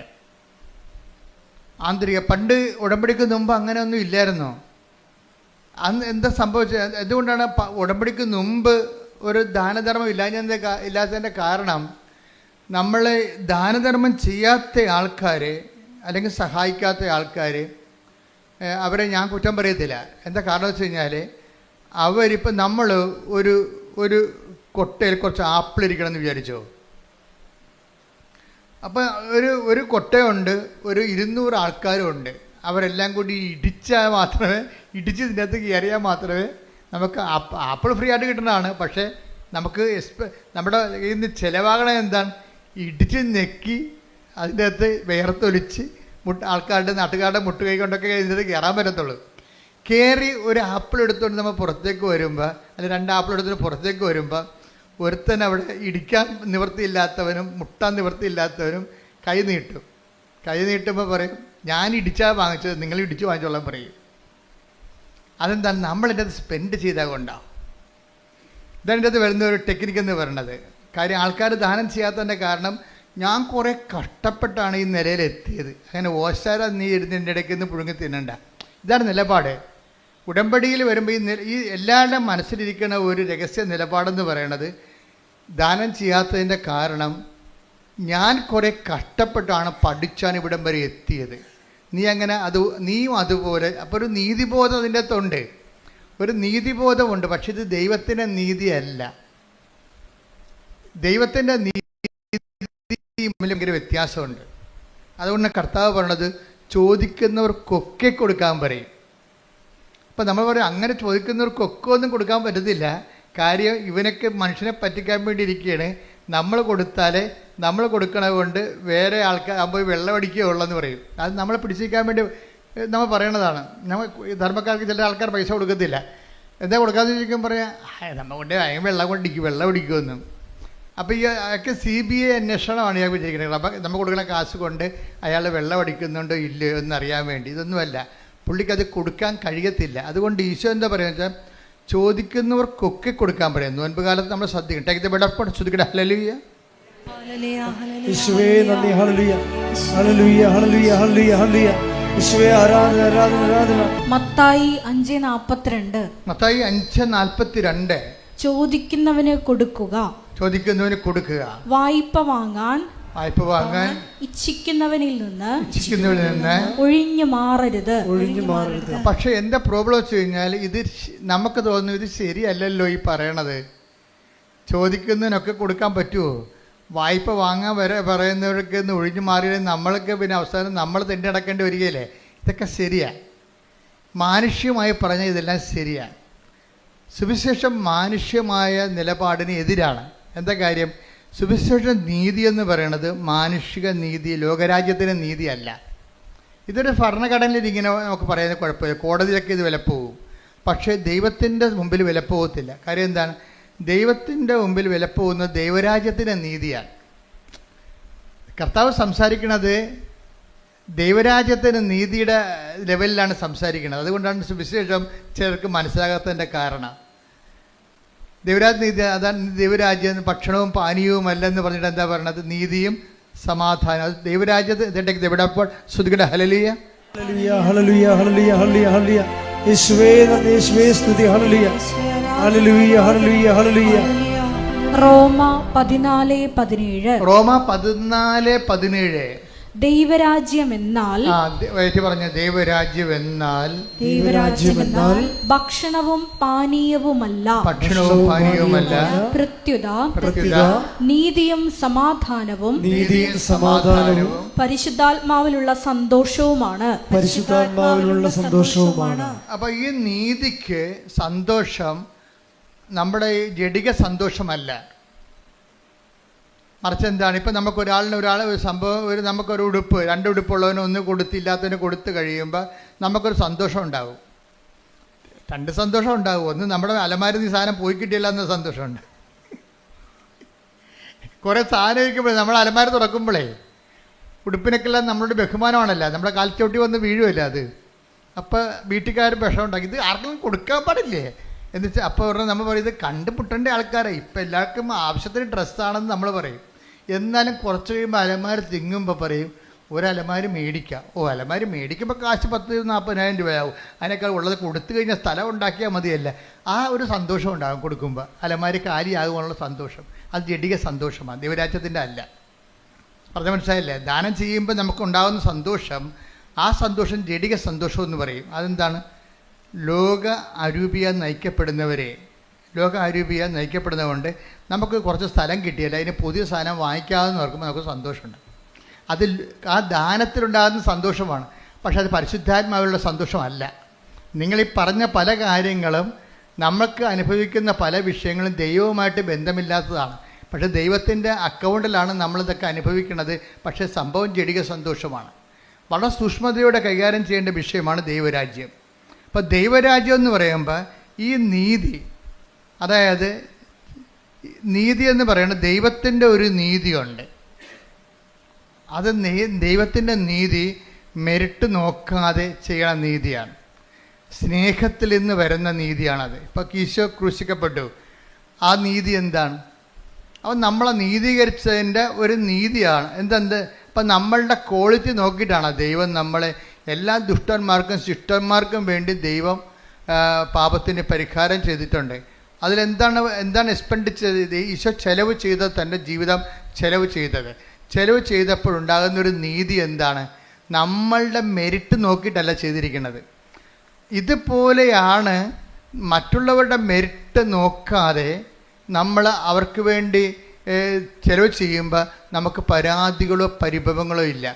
എന്താ ഞാനിങ്ങനെ പറഞ്ഞാൽ, ഈ ജെയ്സൺ എന്ന് പറയുന്ന കക്ഷി അവസാനം പറഞ്ഞു നിർത്തുന്ന കുറേ കാര്യങ്ങൾ, ജെയ്സൻ്റെ സാക്ഷ്യം എന്ന് പറയുന്നത് ഒരു സുവിശേഷമാണ്. അവസാനം ഇദ്ദേഹം പറയണത്, ഇപ്പോഴേ ഞാൻ വല്ലാത്ത ഒരു ആത്മസംതൃപ്തി ഞാൻ അനുഭവിക്കുന്നുണ്ട്, ഞാൻ ദൈവത്തിൽ ആനന്ദിക്കുന്നുണ്ട്, ഞാൻ പറയണതെല്ലാം ആത്മീയ കാര്യങ്ങളാണ്, പക്ഷെ നിങ്ങൾ അത് ലോകത്തിൻ്റെ രീതി മനസ്സിലാക്കുന്നത് കൊണ്ട് എൻ്റെ സന്തോഷം നിങ്ങൾക്ക് ട്രാൻസ്ഫർ ചെയ്യാൻ പറ്റത്തില്ലെന്ന്. എന്ത് രസമാണ് ആ സാക്ഷ്യങ്ങൾ. അതായത് ഞാൻ അനുഭവിക്കുന്നൊരു ആത്മീയ സന്തോഷമാണ്. ഇങ്ങനെ ആൾക്കാരെ കണ്ട് തിരക്കി പിടിച്ചൊക്കെ ഞാൻ ചെല്ലുമ്പോഴേ, എന്നിട്ട് ജയ്സൺ പറയും, ഇപ്പോഴേ എനിക്ക് തോന്നണത്, അദ്ദേഹത്തിൻ്റെ സ്വന്തം ഇൻട്രോസ്പെക്ഷൻസ് ഒത്തിരി ഉണ്ട് അതിൻ്റെ അകത്ത്. ഇപ്പോൾ തോന്നുന്നത് ഞാൻ എത്തേണ്ടിടത്ത് എത്തിയെന്ന് എനിക്ക് തോന്നണമെന്ന്. എന്തോ ഒരു കണ്ടൻറ്റഡ് ആയിട്ടുള്ള, ഹീസ് സോ കണ്ടൻറ്റഡ്. അതായത് ഒരു ഉടമ്പടി ജീവിതം ഒരു മനുഷ്യൻ നിന്ന്, എനിക്ക് പറഞ്ഞാൽ ആദ്യമായിട്ടാണ് ഉടമ്പടി ആയിട്ട് ഇങ്ങനെ ഒരു സംഭവം, ഒരു ഇൻട്രോസ്പെക്റ്റീവായിട്ടുള്ള ഒരു അസസ്മെൻറ്റ് വരണത്. അദ്ദേഹം പറയണത്, എനിക്ക് തോന്നണത് അദ്ദേഹത്തിൻ്റെ ജീവിത രീതി തന്നെ മാറി. ഇപ്പം ഞായറാഴ്ച പണ്ട് ആദ്യം വൈഫിനെ കൊണ്ട് ഉടമ്പടി എടുപ്പിച്ചുകൊണ്ടിരുന്നത്, വൈഫിനെ കൊണ്ട് ഉടമ്പടി എടുപ്പിച്ച് കഴിഞ്ഞാൽ പുള്ളിക്കാരൻ കൂടെ വന്നതേ ഉള്ളൂ. പക്ഷേ എന്നാ പറ്റിയെന്ന് വെച്ചാൽ വൈഫ് വളരെ കൃത്യമായിട്ട്, ഇവിടെ വിഷയമെന്ന് പറയുന്നത് 3 വിഷയങ്ങൾ ഉടമ്പടിയിലുള്ളത്. ഒന്ന്, അവർക്കൊരു സ്ഥാപനം തുടങ്ങണം. ഇങ്ങനെ ഷെഫല്ലേ, അപ്പോൾ ഹോട്ടൽ പോലെ ഒരു സ്വന്തമായിട്ട് റെസ്റ്റോറൻറ്റ് തുടങ്ങണം, അതൊന്ന്. രണ്ടാമത്തെ, വൈഫ് നേഴ്സാണ്, അപ്പോൾ അവർക്ക് യൂറോപ്പിൽ എവിടെയെങ്കിലും ഒരു ജോലി കിട്ടണം. അതാണ് അവരുടെ രണ്ട് വിഷയങ്ങൾ. അതാണ് ഒരെണ്ണം ഞാൻ മറന്നുപോയി. 3 സബ്ജക്റ്റ് ഉണ്ട്, അതിൽ 2 ഇതാണ്. ഒന്ന്, വൈഫിൻ്റെ ഒരു ജോലി കിട്ടണം, പുള്ളിക്കൊരു സ്ഥാപനം തുടങ്ങണം. ഇതാണ് ഈ 2 വിഷയങ്ങൾ. അപ്പോൾ ഈ വിഷയത്തിൽ വൈഫിനെ കൊണ്ട് ഉടമ്പടി എടുപ്പിച്ചു. വൈഫാണെങ്കിൽ അത് വളരെ സുന്ദരമായ രീതിയിൽ കർക്കശമായിട്ടും കൃത്യമായിട്ടും ക്ലിപ്തമായിട്ടും ഈ വിഷയം ഉടമ്പടി അനുഷ്ഠിച്ച് ജീവിക്കുകയാണ്. കൂടെ വന്നതിൻ്റെ പേരിൽ എനിക്ക് വൈഫ് ചെയ്യുന്നുണ്ടല്ലോ എന്ന് വിചാരിച്ചുകൊണ്ട് പുള്ളിക്കാരൻ ഇങ്ങനെ എലൂഫായിട്ട് നിൽക്കുകയാണ്. അതിനോട് ഡയറക്റ്റ് ഇൻവോൾവ് അല്ല ആൾ, ഡയറക്റ്റ് അതിൻ്റെ അകത്ത് ഇൻവോൾവ് അല്ല. പക്ഷേ അദ്ദേഹം എനിക്കുണ്ട് കുറ്റാലത്ത് എവിടെയോ ആ ഒരു ടൂറിസ്റ്റ് സ്പോട്ടാണ്. അതുകൊണ്ട് ഭയങ്കര ചിലവായ ഒരു ഞായറാഴ്ച അല്ല ടൂറിസ്റ്റിനകത്തിന് ആൾ വരണത്. അതുകൊണ്ട് പുള്ളിക്കാരൻ കട അടക്കത്തില്ല. തന്നെയല്ല 5 പള്ളികൾ ഈ സ്ഥലത്തുണ്ട്, പല സ്ഥലത്തായിട്ട് 5 സമയത്ത് കുർബാന ഉണ്ട്. അപ്പോൾ പുള്ളിക്കാരൻ കുർബാനയ്ക്ക് പോകും. എന്ന് വെച്ച് കഴിഞ്ഞാൽ അച്ഛൻ പുള്ളി പറയണത്, ഞാൻ അച്ഛൻ പള്ളി കുർബാനയ്ക്ക് കയറണം ഞാൻ ഇന്നുവരെ കണ്ടിട്ടില്ല, ഇറങ്ങണതും കണ്ടിട്ടില്ലെന്നും. എന്ന് വെച്ച് കഴിഞ്ഞാൽ എനിക്ക് പറഞ്ഞത് ഈ വായനയാകുമ്പോൾ പുള്ളിക്കാരൻ കയറി വരും, അച്ഛൻ കുർബാന സ്വീകരണത്തിൽ സമയമാകുമ്പോൾ പുള്ളി ഇറങ്ങിപ്പോകും. പ്രസംഗം കഴിയുമ്പോൾ പോകും. അപ്പോൾ വെച്ചാൽ ദൈവത്തിന് എന്തോ ഞാനിവിടെ ഉണ്ട്, ഈ പരിസരത്ത് തന്നെ ഞാനുണ്ട് എന്ന് ദൈവത്തിന് ഒന്ന് ഒരു അറ്റൻഡൻസ് കൊടുക്കാൻ വേണ്ടി വന്നതാണ്. അങ്ങനെ ഒരു ദാരിദ്ര്യം പിടിച്ചൊരു ആധ്യാത്മിക ജീവിതമാണ്. അറ്റൻഡൻസ് കൊടുക്കാൻ വേണ്ടി വന്നതാണ്. ഞാൻ വിട്ടൊന്നും പോയിട്ടില്ല, ഞാനീ നാട്ടിൽ തന്നെ ഉണ്ട്. ദൈവത്തിനോട് പറയണതാണ്, ഞാൻ വിട്ടൊന്നും പോയിട്ടില്ല, ഞാനീ നാട്ടിൽ തന്നെ ഉണ്ട് എന്ന്. അതിൽ പകുതിയാകുമ്പോൾ കയറി വന്നിട്ട് കാൽഭാഗമാകുമ്പോൾ കയറി വരും, മുക്കാലാകുമ്പോൾ ആൾ തിരിച്ചു പോകും. അപ്പം അങ്ങനെ ഒരു ലൈഫാണ്. അപ്പം അതിൻ്റെ അങ്ങനെ ഒരു ലൈഫായപ്പോൾ എന്നാ പറ്റുക വെച്ച് കഴിഞ്ഞാൽ പെട്ടെന്ന് ഇവരുടെ ഉടമ്പടിക്ക് ആശ്രയം കാണാതെ പോയി. അത് പക്ഷേ വല്ലാത്ത ഒരു കാണാതെ പോക്കലായിപ്പോയി. കാര്യം ഉടമ്പടിക്ക് ആശ്രയം പണ്ട് ജെയ്സൻ്റെ വൈഫിനാണ് ഉടമ്പടി എടുത്തിരിക്കണത്. അവരൊരു പൊന്നുപോലെ ഇങ്ങനെ താലി പോലെ ഇങ്ങനെ നെഞ്ചിലിട്ടുകൊണ്ട് നടന്ന സംഭവമാണ്. പക്ഷെ അത് കാണാതെ പോയി. അവർ എറണാകുളത്ത് ഒരു സ്ഥലത്ത് പോയിട്ട് വന്നപ്പോൾ വീട്ടിൽ വന്ന് പിന്നെ ഒരു കടയിൽ പോയി കാപ്പി കുടിച്ചിട്ട് വീട്ടിൽ വന്നപ്പോൾ ഇത് കാണാനില്ല. വൈകുന്നേരം വൈഫാണെങ്കിൽ ഭ്രാന്ത് പിടിച്ച പോലെ. കാര്യം ഉടമ്പടിക്ക് ആശ്രയം എന്ന് പറഞ്ഞാൽ നിങ്ങൾക്ക് അറിയാമല്ലോ, അതാണ് അതിൻ്റെ ഉടമ്പടിയുടെ ആധാരമാണത്. പ്രമാണം പോയാൽ തീർച്ചയായിട്ടും ഉടമ്പടി ഞങ്ങളെ സംബന്ധിച്ചിടത്തോളം നേരത്തെ നിങ്ങൾ പറഞ്ഞിട്ടുണ്ട്, it is equal to missing the covenant. പിന്നെ നിങ്ങൾ എന്ത് തലകുത്തി മറിഞ്ഞെന്ന് പറഞ്ഞാലും കൃപാസനം അംഗീകരിക്കത്തില്ല. എന്താ കാര്യം? ഉടമ്പടി പോയെന്ന് പറയും. കാര്യം ഉടമ്പടി ഏറ്റവും പ്രധാനപ്പെട്ട സംഭവം ഉടമ്പടിക്ക് ആശ്രയമാണ്. അപ്പോൾ എൻ്റെ മനസ്സിൽ ഈ പരിശുദ്ധ അമ്മ ആദ്യമേ തന്നത്, ഈ ഉടമ്പടിക്ക് ആശ്രയം മിസ്സായി കഴിഞ്ഞാൽ പിന്നെ ഉണ്ടാകുന്നൊരു വിഷയമെന്ന് പറയണത് ആ ഉടമ്പടി തന്നെ. കാര്യം ഉടമ്പടിക്ക് ആശ്രയം സൂക്ഷിക്കാൻ പറ്റാത്ത ആളിന് ഉടമ്പടി പാലിക്കാൻ പറ്റത്തില്ലെന്നുള്ളതാണ് ഞങ്ങൾ കേട്ടിരിക്കുന്ന റീഡിങ്. അതെപ്പോഴും ഓർത്തേക്കണം. ഉടമ്പടിക്ക് ആശ്രയം നിങ്ങളുടെ കയ്യിൽ നിന്ന് മിസ്സായാൽ അതിൻ്റെ അർത്ഥം, എനിക്ക് അമ്മ എന്നോട് പറഞ്ഞിരിക്കുന്നത് അവളുടെ ഉടമ്പടിയിലല്ല എന്നാണ് പറഞ്ഞിരിക്കുന്നത്. ഉടമ്പടിയിലാണെങ്കിൽ ഒരിക്കലും മിസ്സാകത്തില്ല. ഞങ്ങൾ അതുകൊണ്ടാണ് ഒരിക്കലും ഉടമ്പടി, പണ്ട് ഞങ്ങൾ ഡ്യൂപ്ലിക്കേറ്റ് കൊടുക്കുമായിരുന്നു, ഇപ്പോൾ ഡ്യൂപ്ലിക്കേറ്റ് കൊടുക്കണില്ല. നിങ്ങൾക്ക് ഇഷ്ടമുണ്ടെങ്കിൽ പൊതുവെ എടുക്കുക, അല്ലെങ്കിൽ ചാപ്റ്റർ ക്ലോസ് ചെയ്യാൻ പറയും, വണ്ടി വിട്ട് പോയിക്കൊള്ളാൻ പറയും. 2 ഓപ്ഷനേ ഉള്ളൂ. ഒന്നെങ്കിൽ ഉടമ്പടി കാശ് നഷ്ടപ്പെട്ടു പോയാൽ നിങ്ങൾക്ക് ഉടമ്പടി ജീവിക്കണമെന്നുണ്ടെങ്കിൽ പുതിയ ഉടമ്പടി എടുക്കണം, അല്ലെങ്കിൽ ഉടമ്പടി എന്നേക്കാൾ ബ്രേക്ക് ചെയ്തിട്ട് ആലപ്പുഴ വിട്ടു പോകാൻ പറയും. പിന്നെ ഈ ജന്മത്ത് ആലപ്പുഴ വരുമെന്ന് പറയും. എന്താ കാര്യം വെച്ച് കഴിഞ്ഞാൽ ഇത് വളരെ സീരിയസ് ആണ്. കാര്യം ഉടമ്പടി ജീവൻ പണയം വെച്ച് ഉടമ്പടി ചെയ്യുന്ന ആൾക്കാരുണ്ട്. അത് ആത്മാർത്ഥമായിട്ട് നിങ്ങൾ ഉടമ്പടി ചെയ്യണമെങ്കിൽ ഉടമ്പടി കാശ് ഒരിക്കലും മിസ്സാകത്തില്ല. മിസ്സായാൽ മാതാവ് കാണിച്ചു തരും. അതാണ് രസം. ഭർത്താവ് നഷ്ടപ്പെട്ടെന്ന് പറഞ്ഞാലും കാണാനില്ലെന്ന് പറഞ്ഞാലും അച്ഛൻ ആ കേസ് പിടിക്കും. എന്താ കാര്യത്തിൽ എൻ്റെ മനസ്സിൽ പറഞ്ഞ അമ്മയ്ക്കറിയാമല്ലോ, അമ്മയല്ലേ ഏറ്റവും വലിയ സാറ്റലൈറ്റ് ക്യാമറ. അപ്പോൾ ഈ ആളെവിടെ ഉണ്ടെന്ന് അമ്മയ്ക്കറിയാമല്ലോ. അപ്പോൾ ഞാൻ പറയും, ഫസ്റ്റ് ടൈം നിങ്ങൾ മെസ്സേജ് നിങ്ങളെ ഉടമ്പടി പോകും, ഇന്നലെ സെക്കൻഡ് ടൈമിൽ വരുമ്പോൾ നമുക്ക് മെസ്സേജ് എടുക്കാം, ആളെവിടെ ഉണ്ടെന്ന് പറയാം എന്നൊക്കെ പറയും. എന്താ പ്രശ്നം വെച്ച് കഴിഞ്ഞാൽ ഫസ്റ്റ് ടൈമിൽ മെസ്സേജ് എടുത്തു കഴിഞ്ഞാലും ചില ആൾക്കാർ നന്നാകത്തില്ല. അതെപ്പോഴും നമ്മൾ ശ്രദ്ധിക്കണം. എന്ന് വെച്ച് കഴിഞ്ഞാൽ ഇത് അത്ര വലിയ ആനക്കാര്യമല്ല. പെട്ടെന്ന് കർത്താവിനെക്കുറിച്ച് നമുക്കൊരു, നിങ്ങൾ ദൈവത്തിൻ്റെ ഉള്ളവരാണെങ്കിൽ അങ്ങനെ ഉണ്ട്. ഈ ദൈവത്തിനുള്ളവർ ഞങ്ങളെപ്പോഴും ശ്രമിക്കുന്നത് എന്താണെന്നറിയാമോ? നിങ്ങൾ ക്രിസ്തുവിനുള്ളവരാകാൻ വേണ്ടിയാണ് ഞങ്ങൾ ശ്രമിക്കുന്നത്. 2 തരം മനുഷ്യരുണ്ട്, ക്രിസ്തുവിനുള്ളവരും ഉണ്ട്, ക്രിസ്തുവിനില്ലാത്തവരും ഉണ്ട്. ഈ ഉള്ളവരോടാണ് പെട്ടെന്ന് ഈ ഉടമ്പടിയുടെ ഗുണം. Attack the word. നിങ്ങൾ ക്രിസ്തുവിനുള്ളവരാണെങ്കിൽ സ്തുതിക്കട്ടെ. Hallelujah hallelujah hallelujah hallelujah. യേശുവേ നന്ദി, യേശുവേ സ്തുതി. ഹല്ലേലൂയ ഹല്ലേലൂയ ഹല്ലേലൂയ ഹല്ലേലൂയ ഹല്ലേലൂയ. യേശുവേ ആരാധന ആരാധന ആരാധന ആരാധന. മർക്കോസ് 9:41. മർക്കോസ് 9:41. നിങ്ങൾ ക്രിസ്തുവിനുള്ളവരാകയാൽ, കേട്ടെ, നിങ്ങൾ ക്രിസ്തുവിനുള്ളവരാകയാൽ അവന്റെ നാമത്തിൽ ആരെങ്കിലും നിങ്ങൾക്ക് ഒരു പാത്രം വെള്ളം കുടിക്കാൻ തന്നാൽ അവന് പ്രതിഫലം ലഭിക്കാതിരിക്കുകയില്ല എന്ന് ഞാൻ നിങ്ങളോട് പറയുന്നു. അപ്പോൾ ഇത് ഞങ്ങളെപ്പോഴും എനിക്കിതിൻ്റെ ഗുട്ടൻസ് ഏറെക്കുറെ അറിയാവുന്നതുകൊണ്ട് ഞാൻ എപ്പോഴും ഉടമ്പടി ഭയങ്കര കാർക്കശ്യം കാണിക്കും. ഇവിടെയൊക്കെ ഭയങ്കര ബഹളമായിരിക്കും ചില സമയത്ത്. കുമ്പസാരമില്ല, കുർബാനയില്ല, എന്നിട്ട് കാര്യം കാണാൻ വേണ്ടി മാത്രം വയറ്റിപ്പഴപ്പിന് വേണ്ടി ദൈവത്തിനെ ദുർവിനിയോഗിക്കാൻ വരും. അതൊക്കെ ഭയങ്കര പടയിരിക്കും. പട കഴിഞ്ഞിട്ട് ഞാൻ പോകും. ഞാൻ പിന്നെ അടുത്ത കാര്യം ഈ അടുത്ത ആളിനെ അത് ബാധിക്കരുതല്ല. അതുകൊണ്ട് ഞാൻ ഇന്ന് പോയി ഇരുന്ന് പ്രാർത്ഥിച്ചിട്ട് തിരിച്ചു വരും. കാര്യം ഈ സ്ഥാനത്തോട് നമുക്കൊന്നും നടക്കത്തില്ല. കാര്യം അവർ ദൈവത്തെ ദുർവിനിയോഗിക്കാൻ വേണ്ടി ഭൗതികമായ ആനുകൂല്യങ്ങൾക്ക് വേണ്ടി മാത്രമല്ലാണ്. അവർക്ക് ദൈവത്തെ വേണ്ട, ദൈവത്തിൻ്റെ ആനുകൂല്യങ്ങൾ മാത്രം മതി. അപ്പം അങ്ങനെ ഒരു വർഗമുണ്ട്. ദൈവത്തെ അവർക്ക് വേണ്ട, പിന്നെ എന്ത് വേണം? ദൈവത്തിൻ്റെ ആനുകൂല്യം വേണം. അതാണ് വിഷയം. അവന് ഒരിക്കൽ ക്രിസ്തീയ വിശ്വാസം ഉപേക്ഷിച്ചവരൊന്നും ഞാൻ മോണിറ്റർ ചെയ്യത്തില്ല. കാര്യം ക്രിസ്തീയ വിശ്വാസം കർത്താവ് വിശുദ്ധമായ രക്തത്താൽ അവൻ്റെ രക്തം കൊടുത്ത് വീണ്ടെടുത്തിട്ട് ദൈവം സൗജന്യ ദാനമായിട്ട് നൽകിയതാണത്. ആരെങ്കിലും കണ്ണിൽ കാണുന്നതിനെ കണ്ടപ്പോൾ തന്നെ ഈ വിശ്വാസം നഷ്ടപ്പെടുത്തിക്കൊണ്ട് അവൻ്റെ പുറകെ പോയിട്ട് നാളെ ഇവിടെ വന്ന് സാക്ഷ്യം പറയാൻ പറഞ്ഞാൽ ഐ വിൽ നോട്ട് അലവ്. എന്താ അലവ്? അക്രൈസ്തവർ വരുമ്പോൾ ഞാൻ അക്സെപ്റ്റ് ചെയ്യും. പക്ഷേ വിശ്വാസം കിട്ടിയവൻ ഒരിക്കൽ ആ വിശ്വാസം ഏതെങ്കിലും മാംസളമായ കാര്യം കുറച്ച് കൊള്ളാവുന്നൊരു മാംസത്തെ കണ്ടപ്പോൾ, കുറച്ച് കൊള്ളാവുന്ന ജോലിയുള്ളവനെ കണ്ടപ്പോൾ ക്രിസ്തീയ വിശ്വാസം നഷ്ടപ്പെടുത്തിയിട്ടുള്ള ആൾക്കാരുണ്ട്. അവരെ സംബന്ധിച്ചിടത്തോളം ആൾത്താരക്കാരെ സമ്മതിക്കത്തില്ല. എന്താ കാര്യം? അവർക്ക് അനുതാപം ഉണ്ടാകണം. വേറെ ഒരു വഴി അവിടെ മുമ്പിലില്ല. അവർക്ക് ഈ വിഷയത്തെക്കുറിച്ച് തങ്ങൾ ആത്മാവിനും അതായത് അവിടെ രക്തത്തിൽ പെടുന്ന കുഞ്ഞുങ്ങളെ വിശ്വാസം വളർത്താൻ അവർക്ക് കഴിഞ്ഞിട്ടില്ല. അതിനുള്ള സാഹചര്യം ഒരുക്കാരൊക്കെ പറ്റിയിട്ടില്ല. അതുകൊണ്ട് തന്നെ അവർക്ക് ആധ്യാത്മികമായ ബാധ്യതയുണ്ട്. എന്ന് വെച്ചാൽ അവർ രക്ഷപ്പെടത്തിലൊന്നും ഞാൻ പറയത്തില്ല. പക്ഷെ അവർക്ക് എന്ത് ചെയ്യണം? അവർക്ക് ഈ വിഷയത്തെക്കുറിച്ച് അനുതാപം ഉണ്ടാകണം. കാര്യം ഞാൻ ഒരിക്കൽ പ്രകാശം ലഭിച്ച ആളാണ് ഞാൻ. ആ പ്രകാശത്തെ ഞാൻ നഷ്ടപ്പെടുത്തി. എന്താണ്?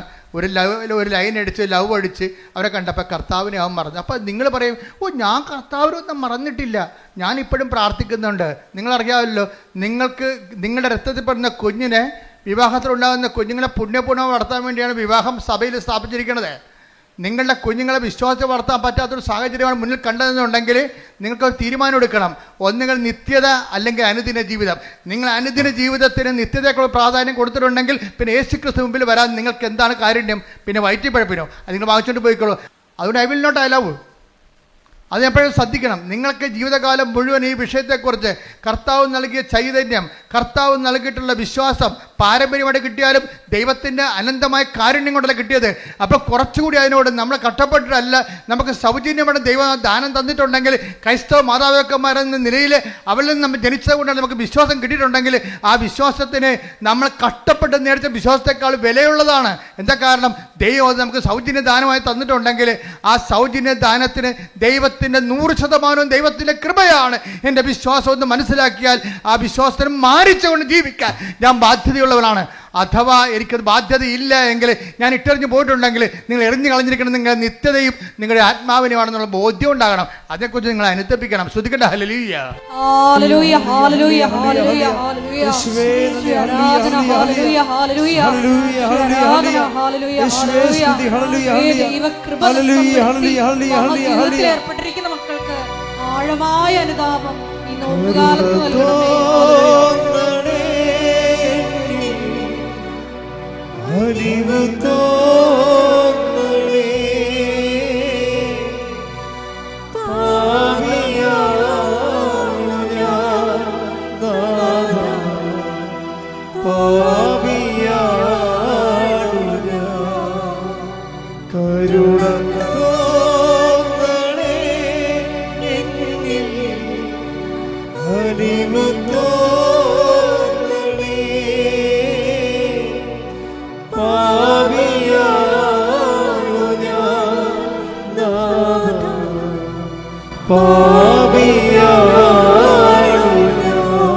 പരിശുദ്ധ പരമദിവ്യകാരുണ്യത്തിന് ആരാധനയും സ്തുതിയും പുകഴ്ചയും ഉണ്ടാകട്ടെ. അങ്ങനെയുള്ള ചുറ്റുപാട് ജീവിക്കുന്നവർക്ക് സാക്ഷ്യം, അങ്ങനെയുള്ള ചുറ്റുപാട് ജീവിക്കുന്നവർക്ക് ഉടമ്പടി എടുക്കാം. കാര്യം ഉടമ്പടിയിൽ അനുതാപത്തിൻ്റെ കണ്ടന്റ് ഉണ്ട്. അതുകൊണ്ടാണ് അങ്ങനെയുള്ള ചുറ്റുപാട് ജീവിക്കുന്നവർക്ക് ഉടമ്പടി എടുക്കാൻ ഞാൻ അനുവദിച്ചിട്ടുണ്ട്.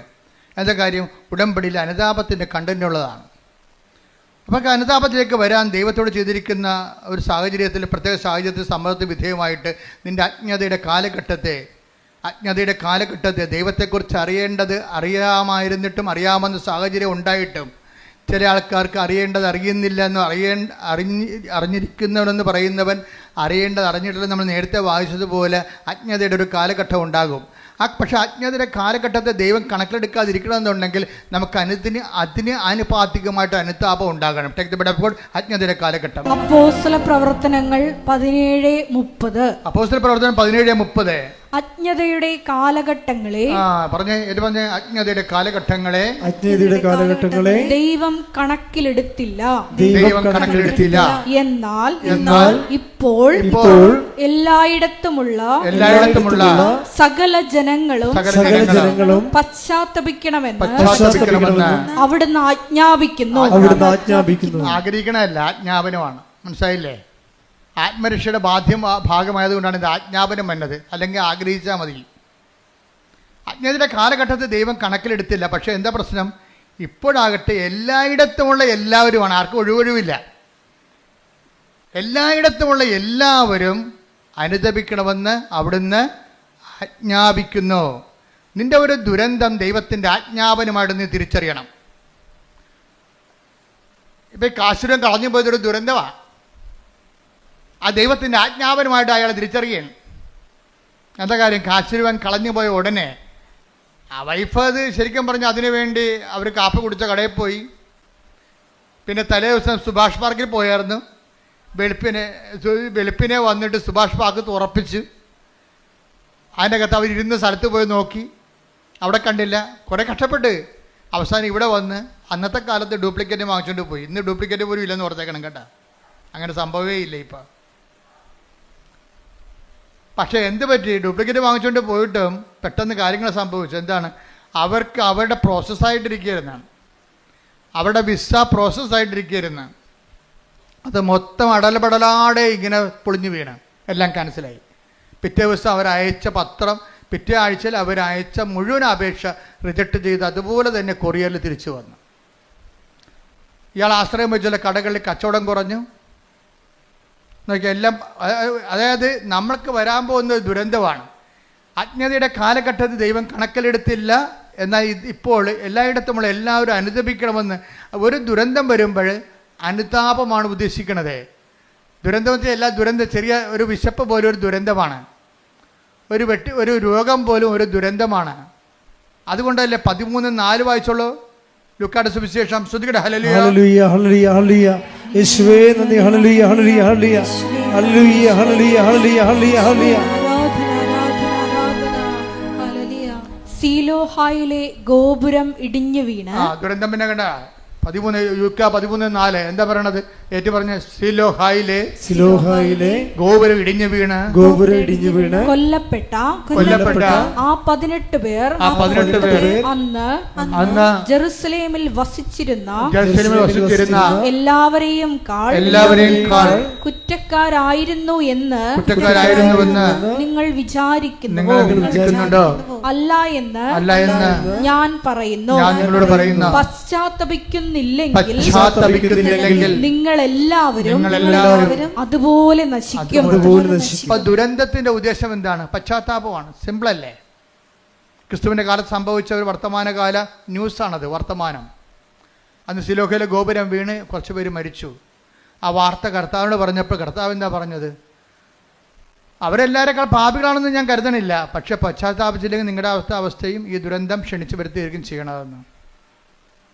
ആ സത്യമായ ദൈവത്തിൻ്റെ തിരുസന്നിധി വരുമ്പോൾ ദൈവം നമ്മളെ വഴി നടത്താൻ വേണ്ടി നമുക്കൊരു നമ്മുടെ ജീവിതത്തിൽ നമ്മളെ വിവേചിച്ച് എന്തെങ്കിലും ഇപ്പം നിങ്ങൾ എന്തെങ്കിലും ഒരു ദുരന്തം എന്ന് പറയുമ്പോൾ മുഴുവനും മരണമാണെന്ന് ചിന്തിക്കേണ്ട കാര്യമില്ല. നമ്മുടെ വിശ്വാസി റിജക്റ്റ് ചെയ്യണത് ഒരു ദുരന്തമാണ്. പരീക്ഷയ്ക്ക് ഒരു വിഷയം കാണാതിരിക്കണതും ഒരു മൊഡ്യൂൾ കിട്ടാതിരിക്കണത് ഒരു ദുരന്തമാണ്. കാര്യം വീണ്ടും നമ്മൾ റിപ്പീറ്റ് ചെയ്യണ്ടേ, വീണ്ടും കാശ് മുടക്കണ്ടേ. അപ്പോൾ എല്ലാ വിഷയങ്ങളെയും ബൈബിൾ കാണിക്കുന്ന ട്രാജഡീസിനെ എല്ലാത്തിനെയും ഇതുപോലെയുള്ള പരാജയങ്ങളെല്ലാത്തിനെയും ഇതുപോലെ ദൈവം പശ്ചാത്താപത്തിലേക്കാണ് ക്ഷണിക്കണത്. ഇപ്പം എന്താ, ഇവിടെ കാശുര കളഞ്ഞു പോയി, അതൊരു ദുരന്തമാണ് ശരിക്കും പറഞ്ഞാൽ.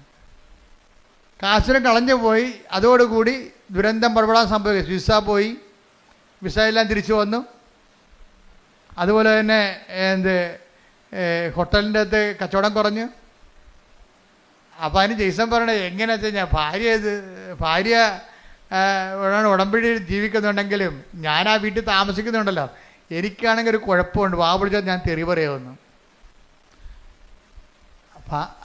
അധികം ഓർക്കൊന്നും അതായത് ഭാര്യ ഉടമ്പടി എടുത്തിട്ടും ഭർത്താവ് തെറി പറയണത്, കാര്യം പുള്ളിക്കാരൻ ആൾക്കാരെ കൊണ്ട് അനുവദിപ്പിക്കണമെന്നുണ്ടെങ്കിലേ, ഇപ്പം ഈ നമ്മുടെ ഭായിമാരല്ലേ ഇപ്പം നമ്മുടെ ഹോട്ടലിലൊക്കെ ഉള്ളത്, അപ്പം നമുക്ക് ഹിന്ദി അറിയാൻ പറ്റില്ല, പിന്നെ തെറിയല്ലേ പറയാൻ പറ്റത്തുള്ളൂ.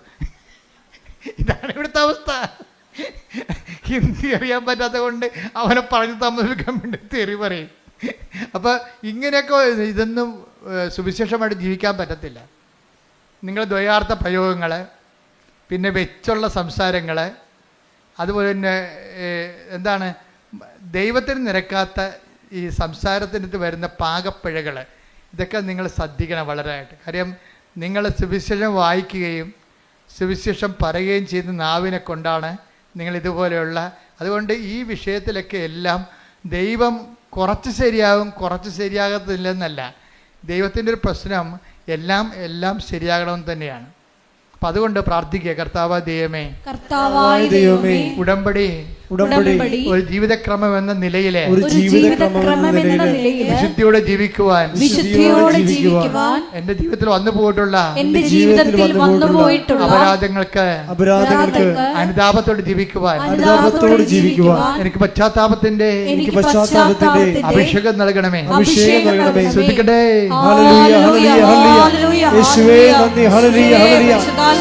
സ്വീകരിക്കുവാൻ ആഴമായ അനുതാപം നൽകണമേ.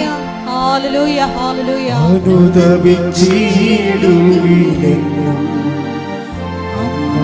അനുഗ്രഹം നദി പോലെ ഒഴുകും,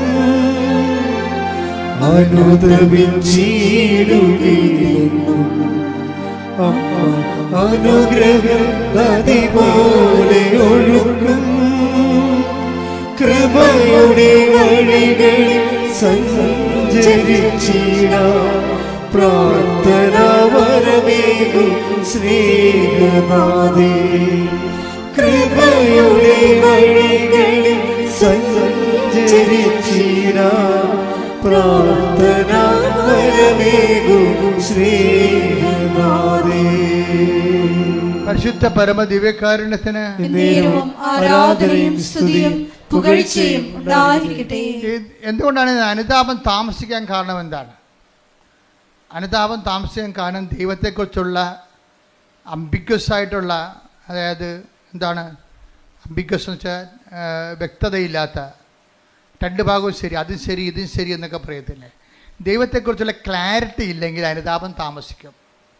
ഇപ്പം ദൈവവിശ്വാസം എന്ന് പറയണതേ ഭയങ്കരമായ ഒരു കൃപയാണ്. ശരിക്കും പറഞ്ഞാൽ എനിക്ക് തോന്നുന്നത് ദൈവത്തെ വിശ്വസിക്കുകയല്ല, വിശ്വസിക്കുന്ന വിഷയത്തെക്കുറിച്ച് ക്ലാരിറ്റിയാണ് ആവശ്യമുണ്ടാകുക.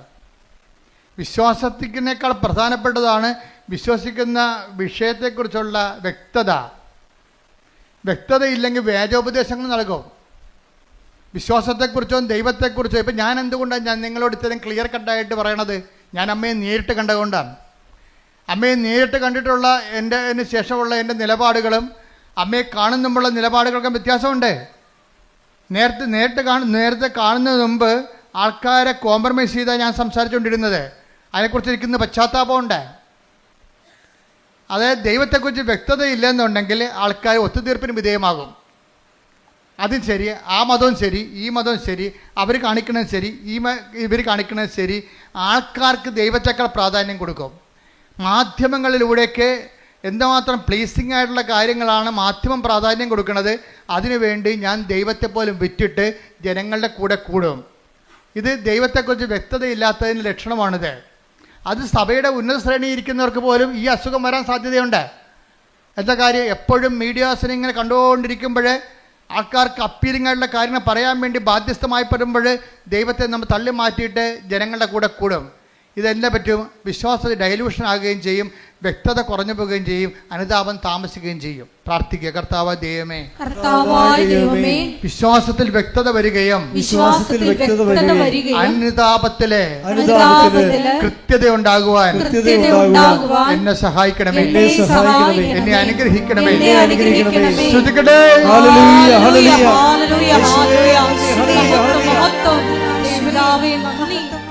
അനുതാപത്തെക്കുറിച്ച് എന്തുകൊണ്ടാണ് അനുതാപം ജനിക്കാത്തതിൻ്റെ കാരണം എന്തുകൊണ്ടാണ്?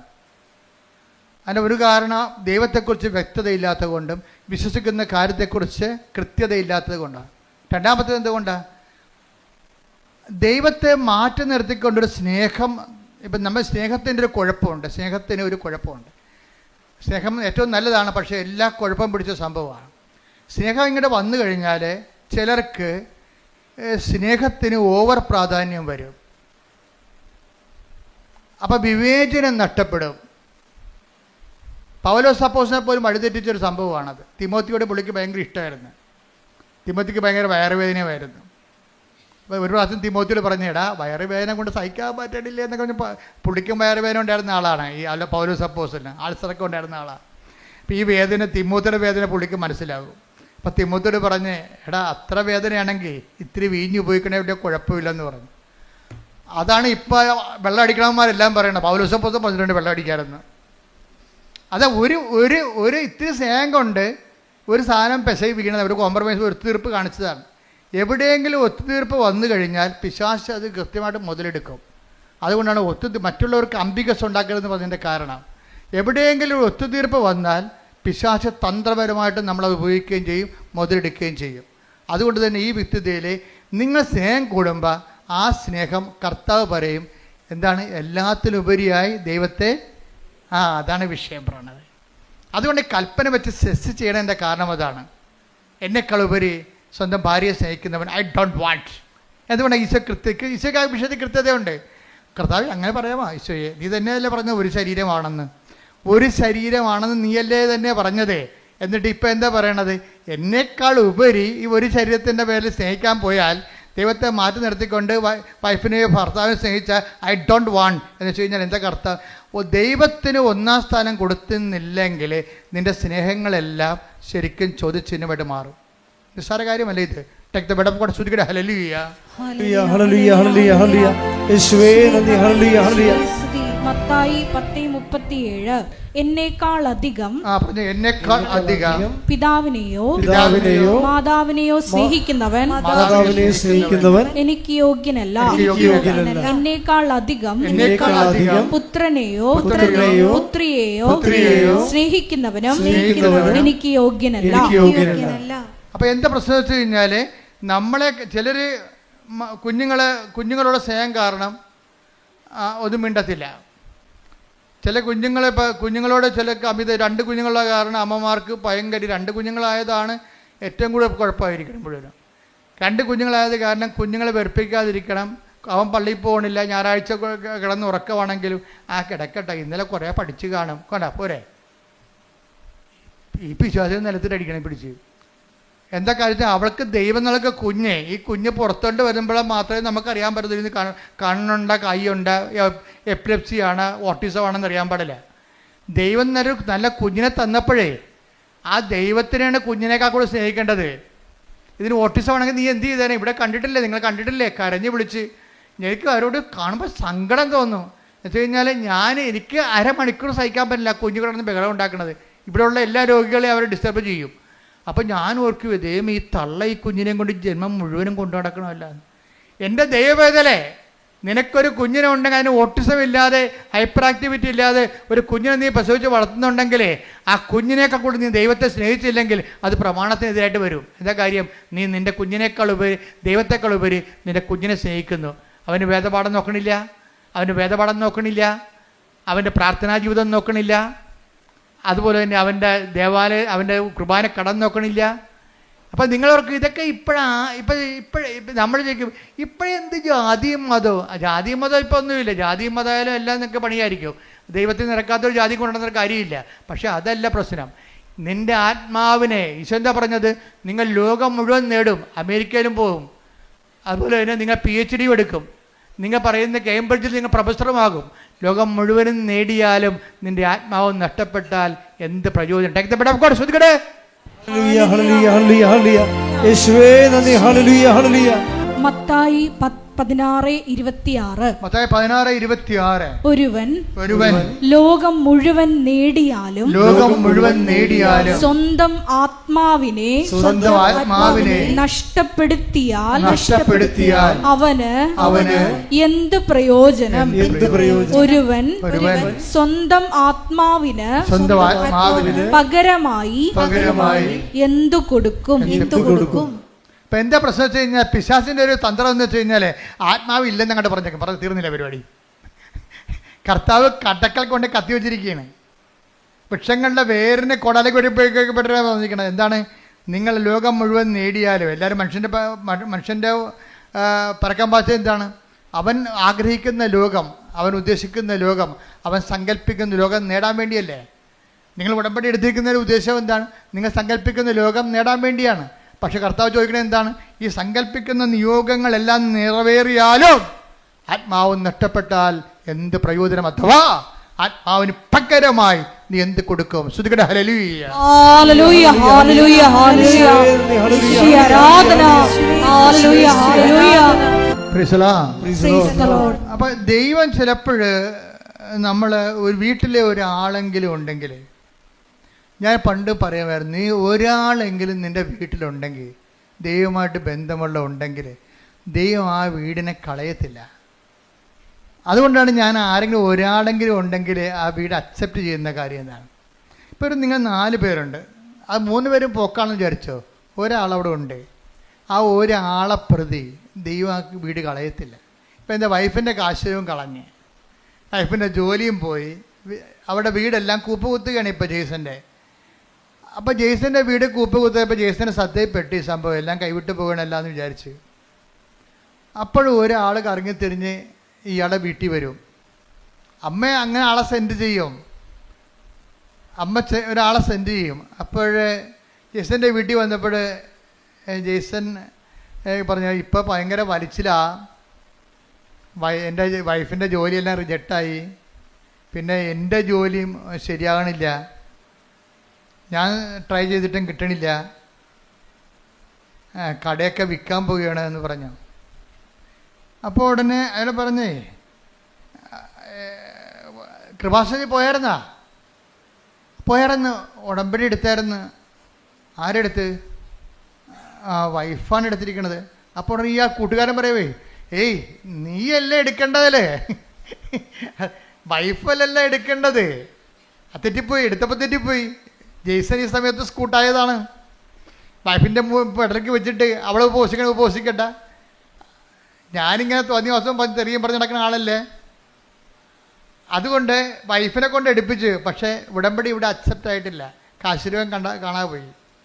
കാര്യം എന്താ? ഈ ഉടായ്പ് ജെയ്സൻ്റെ കയ്യിൽ ഈ ഉടായ്പിരിപ്പുണ്ട്. എന്താ കാര്യം? വൈഫിനെ കൊണ്ട് ഉടമ്പടി എടുപ്പിച്ചിട്ട് പുള്ളിക്ക് കൈ നനയാതെ മീൻ പിടിക്കണം. ഇത് നടക്കത്തില്ല, ഈ സംഭവം നടക്കത്തില്ല. ഇത് എപ്പോഴും നമ്മൾ ശ്രദ്ധിക്കണം കേട്ടോ.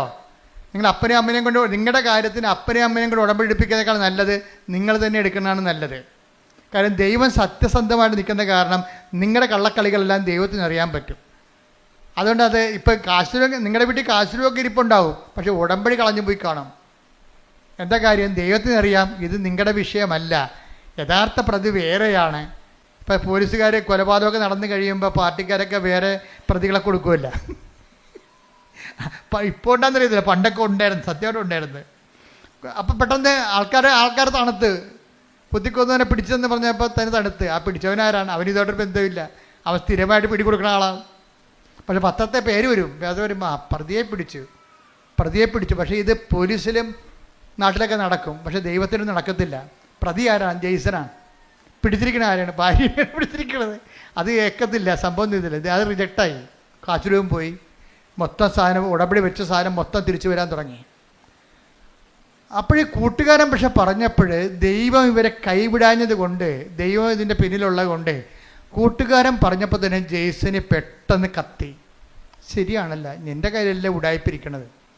പക്ഷേ അയാളെ ബേസിക്കായിട്ട് നല്ല മനുഷ്യനാണ്, അതുകൊണ്ടല്ല അയാൾ പിന്നീട് ഉടമ്പടി വിജയിക്കണത്. അയാൾ മോശംകാരനല്ല. ഈ ഉടമ്പടി എടുത്തിട്ട് അതിൻ്റെ ചമ്മലിൽ ചെന്ന് ചാരണ്ട എന്ന് വിചാരിച്ചുകൊണ്ട് പുള്ളിക്ക് ഫ്രീ ആയിട്ട് പോകാൻ വേണ്ടി ഒരു ഫ്രീ മൂവിങ്ങിന് വേണ്ടി ചെയ്തതാണ്. ഫ്രീ മൂവിങ്ങിന് വേണ്ടി എന്ത് ചെയ്ത്? ദൈവത്തെ ഒഴിവാക്കി. അതും ദൈവത്തെ അംഗീകരിക്കണത് പോരായ്മയായിട്ട് കരുതിയതാണ്. ജേസൺ പറയുന്നുണ്ട്, എൻ്റെ വളർച്ച എൻ്റെ കഴിവ് കൊണ്ടാണെന്ന് ഞാൻ ധരിച്ചത് കൊണ്ടാണെന്ന്. നല്ല ഷെഫല്ലേ പുള്ളി. അപ്പം നിങ്ങൾക്ക് എക്സ്പീരിയൻസ് ആകാം, നിങ്ങൾ ചിലപ്പോൾ നിങ്ങൾക്ക് നല്ല എക്സ്പീരിയൻസ് ഉണ്ടാകാം, നല്ല ബുദ്ധി ഉണ്ടാകാം.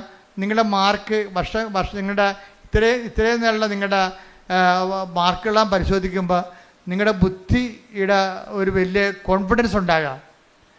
പക്ഷെ ദൈവത്തിന് നിങ്ങൾക്ക് നിങ്ങളുടെ താല്പര്യം ഉണ്ടെന്നുണ്ടെങ്കിൽ, അല്ലാത്തെങ്കിൽ നിങ്ങളിങ്ങനെ ഇതിൻ്റെ പുറകെ പോയി വല്ല ശാസ്ത്രജ്ഞ വല്ലതൊക്കെ ആയിട്ട് കുറച്ച് മുമ്പ് ചത്തുപോകാൻ പറയും. ദൈവമാണ്. പക്ഷെ നിങ്ങളിൽ ദൈവത്തിന് ആകർഷണമായ എന്തെങ്കിലും കണ്ടൻറ്റ് വൈസ് നിങ്ങളുടെ കുടുംബത്തിലോ ഉണ്ടെങ്കിൽ നിങ്ങൾ ദൈവത്തിൻ്റെ ആളാണ്. അതാണ് ഞാൻ ആദ്യമേ പറഞ്ഞത്. നിങ്ങൾ ക്രിസ്തുവിനുള്ളവരാണെങ്കിൽ അത് ക്രിസ്തു നിങ്ങളെ കൈമോശം സൂക്ഷിക്കും. ക്രിസ്തു ഇല്ലെങ്കിൽ പ്രശ്നമൊന്നുമില്ല, ദൈവത്തിന് റിസ്ക് ഇല്ല കാര്യത്തിൽ. എവിടെയെങ്കിലും പോയി തൊലയണമെന്ന് പറയും, നോ പ്രോബ്ലം. ക്രിസ്തുവിനുള്ളതെന്ന് പറഞ്ഞാൽ എന്താണ്? ക്രിസ്തുവിനാലിൻ്റെ വിശുദ്ധമായ രക്തത്താൽ വീണ്ടെടുക്കപ്പെട്ടവനാണ്, വീണ്ടെടുക്കപ്പെട്ടവളാണ് ഞാനെന്ന രീതിയിൽ ക്രിസ്തുവിനോടൊരു വിശ്വാസവും ഒരു സ്നേഹവും ഒക്കെ നമുക്കുണ്ടെങ്കിൽ നമ്മൾ അതിൻ്റെ പേരിൽ നമ്മുടെ ജീവിതം ക്രിസ്തുവിൻ്റെ വാക്കിന് അനപേക്ഷിതമായിട്ട് ക്രമീകരിക്കാൻ ഉദ്ദേശിക്കുന്നവരാണ്. അതിനെ ഉദ്ദേശിക്കാനുള്ള സാധ്യതയുണ്ട്. എപ്പോഴെങ്കിലുമായിട്ട് ഞാൻ ദൈവത്തിലേക്ക് തിരിച്ചു വരും എന്നൊക്കെ ഉള്ളൊരു മാനസിക അവസ്ഥയാണെങ്കിൽ നിങ്ങൾ ക്രിസ്തുവിനുള്ള ആൾക്കാരാണ്. ക്രിസ്തുവിനുള്ളവരാണെങ്കിൽ എന്തു ചെയ്യും? നിങ്ങളെ ഹെൽപ്പ് ചെയ്യാൻ വേണ്ടി ദൈവം ആരെങ്കിലും നിശ്ചയിക്കും. അങ്ങനെയാണ് ഈ കൂട്ടുകാരൻ ജെയ്സൻ്റെ വീട്ടിൽ വരണത്. ഇപ്പോൾ ജെയ്സൺ പറയും, ശരി നിങ്ങൾ പറഞ്ഞപ്പോഴേക്കും മനസ്സിലായി, എന്നാൽ ഞാൻ പോയി ഉടമ്പടി എടുക്കാമെന്ന് പറഞ്ഞു. അപ്പോൾ ജെയ്സൺ വൈഫിനെയും കൂട്ടി വരും. വൈഫിനോട് പറയും, നമുക്ക് കൃപാസനത്തിൽ പോകാം. അപ്പോൾ വൈഫ് ചോദിക്കും, എന്തിനാ എന്തിനാ? അല്ല ഉടമ്പടി എടുക്കാൻ. അല്ല അത് ഞാൻ എടുത്തോളാം, നീ എടുക്കണ്ട. അപ്പോൾ വൈഫ് ചോദിക്കും, നിങ്ങളെടുക്കുക? അച്ഛൻ പറഞ്ഞ് കേട്ടിട്ടില്ലേ, ആലപ്പുഴ വന്ന് പണി മേടിക്കരുതെന്ന്. നിങ്ങളെടുക്കുക. അപ്പോൾ എടുക്കാമെന്ന് പറഞ്ഞപ്പോൾ ഇയാൾ തീരുമാനം എടുക്കാമെന്നുള്ള തീരുമാനം എടുത്തിട്ട് എന്താ ചെയ്യണമെന്നറിയാവോ? എടുത്തിട്ട് ഉടമ്പടി എടുത്തു കഴിഞ്ഞിട്ട് ജെയ്സൺ പറയും, എൻ്റെ ലൈഫ് രണ്ടായി മാറുകയാണ്. എന്താണ്? ഉടമ്പടിക്ക് മുമ്പും ഉടമ്പടിക്ക് ശേഷവും. ഞാൻ ആദ്യം ചെയ്തത് ഞായറാഴ്ച എൻ്റെ കട പൂട്ടിയെന്ന് പറഞ്ഞു. അതാണ് തീരുമാനം. അതായത് നല്ല ടൂറിസ്റ്റ് സ്പോട്ടിൽ ആവശ്യത്തിന് കാശ് കിട്ടുന്ന കടയാണ്. ഞായറാഴ്ച ഞാൻ എൻ്റെ കട അടച്ചു, അതിൽ നിന്ന് കിട്ടുന്ന പൊന്നാണെങ്കിലും വേണ്ടെന്ന് വെച്ചു. അപ്പോൾ തന്നെ തീരുമാനം കറക്റ്റായില്ലേ? അപ്പോൾ എന്താ പ്രശ്നം വെച്ചാൽ ദൈവത്തിനെ ബോധ്യപ്പെടുത്തുകയാണ് നമ്മുടെ ഉദ്ദേശം. എനിക്ക് ഞായറാഴ്ച നിൻ്റെ കുർബാനയും അതുപോലെ തന്നെ നിൻ്റെ ശുശ്രൂഷകളും മുടങ്ങിയിട്ട് ഉണ്ടാക്കുന്ന കാശ് എനിക്ക് വേണ്ട, എനിക്ക് കിട്ടുന്ന സമ്പത്തിനേക്കാൾ വലുതാണ് നീ എന്നുള്ള രീതിയിൽ ദൈവത്തിനൊരു വിശ്വാസത്തിലെടുത്ത്, ഞാൻ കഴിഞ്ഞ ദിവസങ്ങളിൽ നിങ്ങളുടെ ഈ ലിവിങ് ബ്രെഡിൽ പറഞ്ഞായിരുന്നു, ഡെയിലി ബ്രെഡിൽ എന്താണ് ദൈവവിശ്വാസ ജീവിതത്തിൻ്റെ റിസ്ക് എന്താണ്? ഒന്നാമത്തെ റിസ്ക് എന്ന് പറയുന്നത് നമ്മൾ ദൈവത്തിൽ വിശ്വസിക്കുന്നു എന്നുള്ളത് ദൈവത്തെ വിശ്വസിപ്പിച്ചെടുക്കുന്നതാണ് റിസ്ക്. മനസ്സിലായില്ലേ? ദൈവവിശ്വാസ ജീവിതത്തിൻ്റെ റിസ്ക് എന്താണ്? നമ്മൾ ദൈവത്തിൽ വിശ്വസിക്കുന്നു എന്നുള്ളത് ആദ്യം എന്ത് ചെയ്യണം? ദൈവത്തെ വിശ്വസിപ്പിച്ചെടുക്കണം. ഇത് നിങ്ങൾ ട്രൈ ചെയ്യുകയാണെങ്കിൽ എന്താ കാര്യം വെച്ചാൽ ദൈവത്തിൻ്റെ ഒരു മൈൻഡ് സെറ്റ് ഞാൻ മനസ്സിലാക്കിയെടുത്തോളൂ, മനുഷ്യന്മാരുടെ വിശ്വാസത്തിൽ വിശ്വാസമില്ലാത്ത ആളാണ്. യോഹന്നാൻ 2:24 എടുത്ത് ശ്രുതികട്ടെ. ഹല്ലേലൂയ ഹല്ലേലൂയ ഹല്ലേലൂയ ഹല്ലേലൂയ. യേശുവേ നന്ദി, യേശുവേ സ്തുതി. ഹല്ലേലൂയ ഹല്ലേലൂയ. യോഹന്നാൻ 2:24. യോഹന്നാൻ 2:24. യേശുവാകട്ടെ അവരെ വിശ്വസിച്ചില്ല, അവരിൽ വിശ്വസിച്ചില്ല. കാരണം അവൻ അവരെയെല്ലാം അറിഞ്ഞിരുന്നു. ഇതാണ് കുഴപ്പം. ഈ കുഴപ്പം കിടക്കുന്ന കാലം നമ്മൾ തലകുത്തി മറിഞ്ഞാലും ദൈവം ഏക്കത്തില്ല. നമ്മൾ എങ്ങനെ വിശ്വസിക്കണം എന്ന് പറഞ്ഞാലും ഇനി ഉമ്പ് കളിച്ച് ദൈവത്തിനടുത്ത് ചെന്നാലും ഉരുളി നേർച്ച നടന്നാലും പറയും ഞാൻ അക്സെപ്റ്റ് ചെയ്യണില്ലെന്ന് പറയും. ഇതിൻ്റെ ദൈവവിശ്വാസ ജീവിതത്തിൽ ഏറ്റവും വലിയ റിസ്ക് എന്ന് പറയണത് നമ്മൾ ദൈവത്തെ വിശ്വസിക്കുന്നു എന്നുള്ളത് ദൈവത്തെ വിശ്വസിപ്പിച്ചെടുക്കുകയാണ്. അതാണ് ഇതിനകത്ത് ഏറ്റവും വലിയ റിസ്ക് ഞാൻ നോക്കിയിട്ട് കാണുന്നത്. ജെയ്സൺ ഈ റിസ്കിൽ ആദ്യഘട്ടം വിജയിക്കുകയാണ്. എന്താണ്?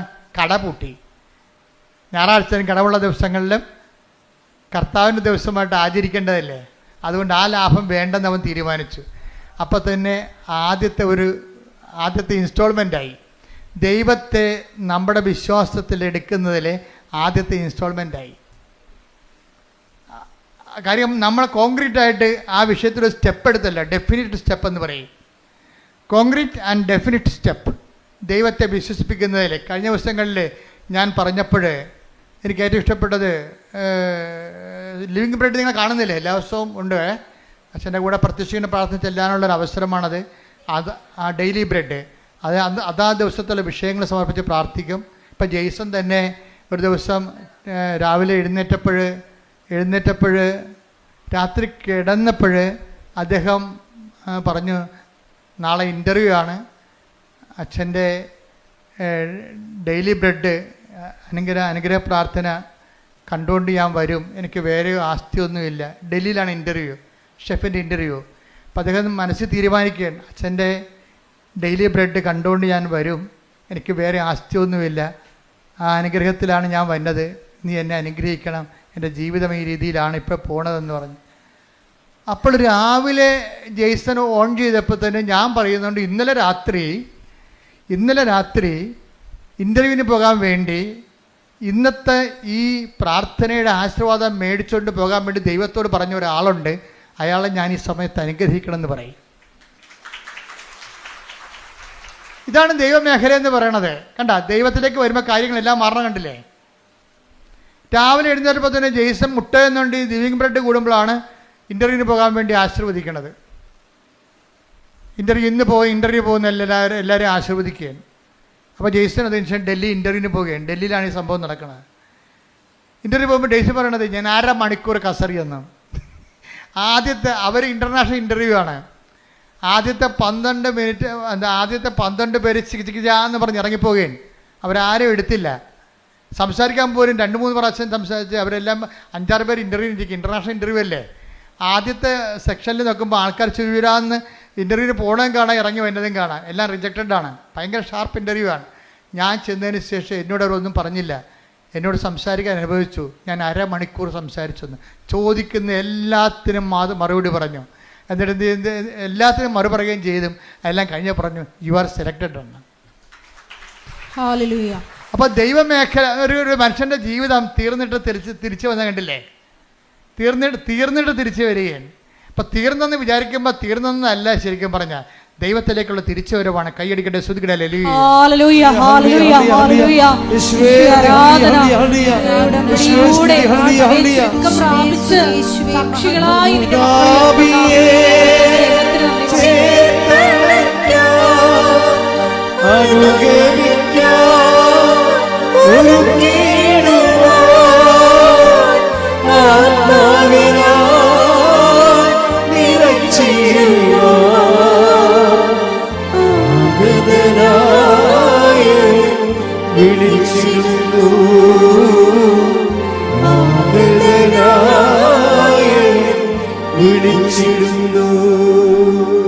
അവസാനം എന്താ ഈശോ പറഞ്ഞത്?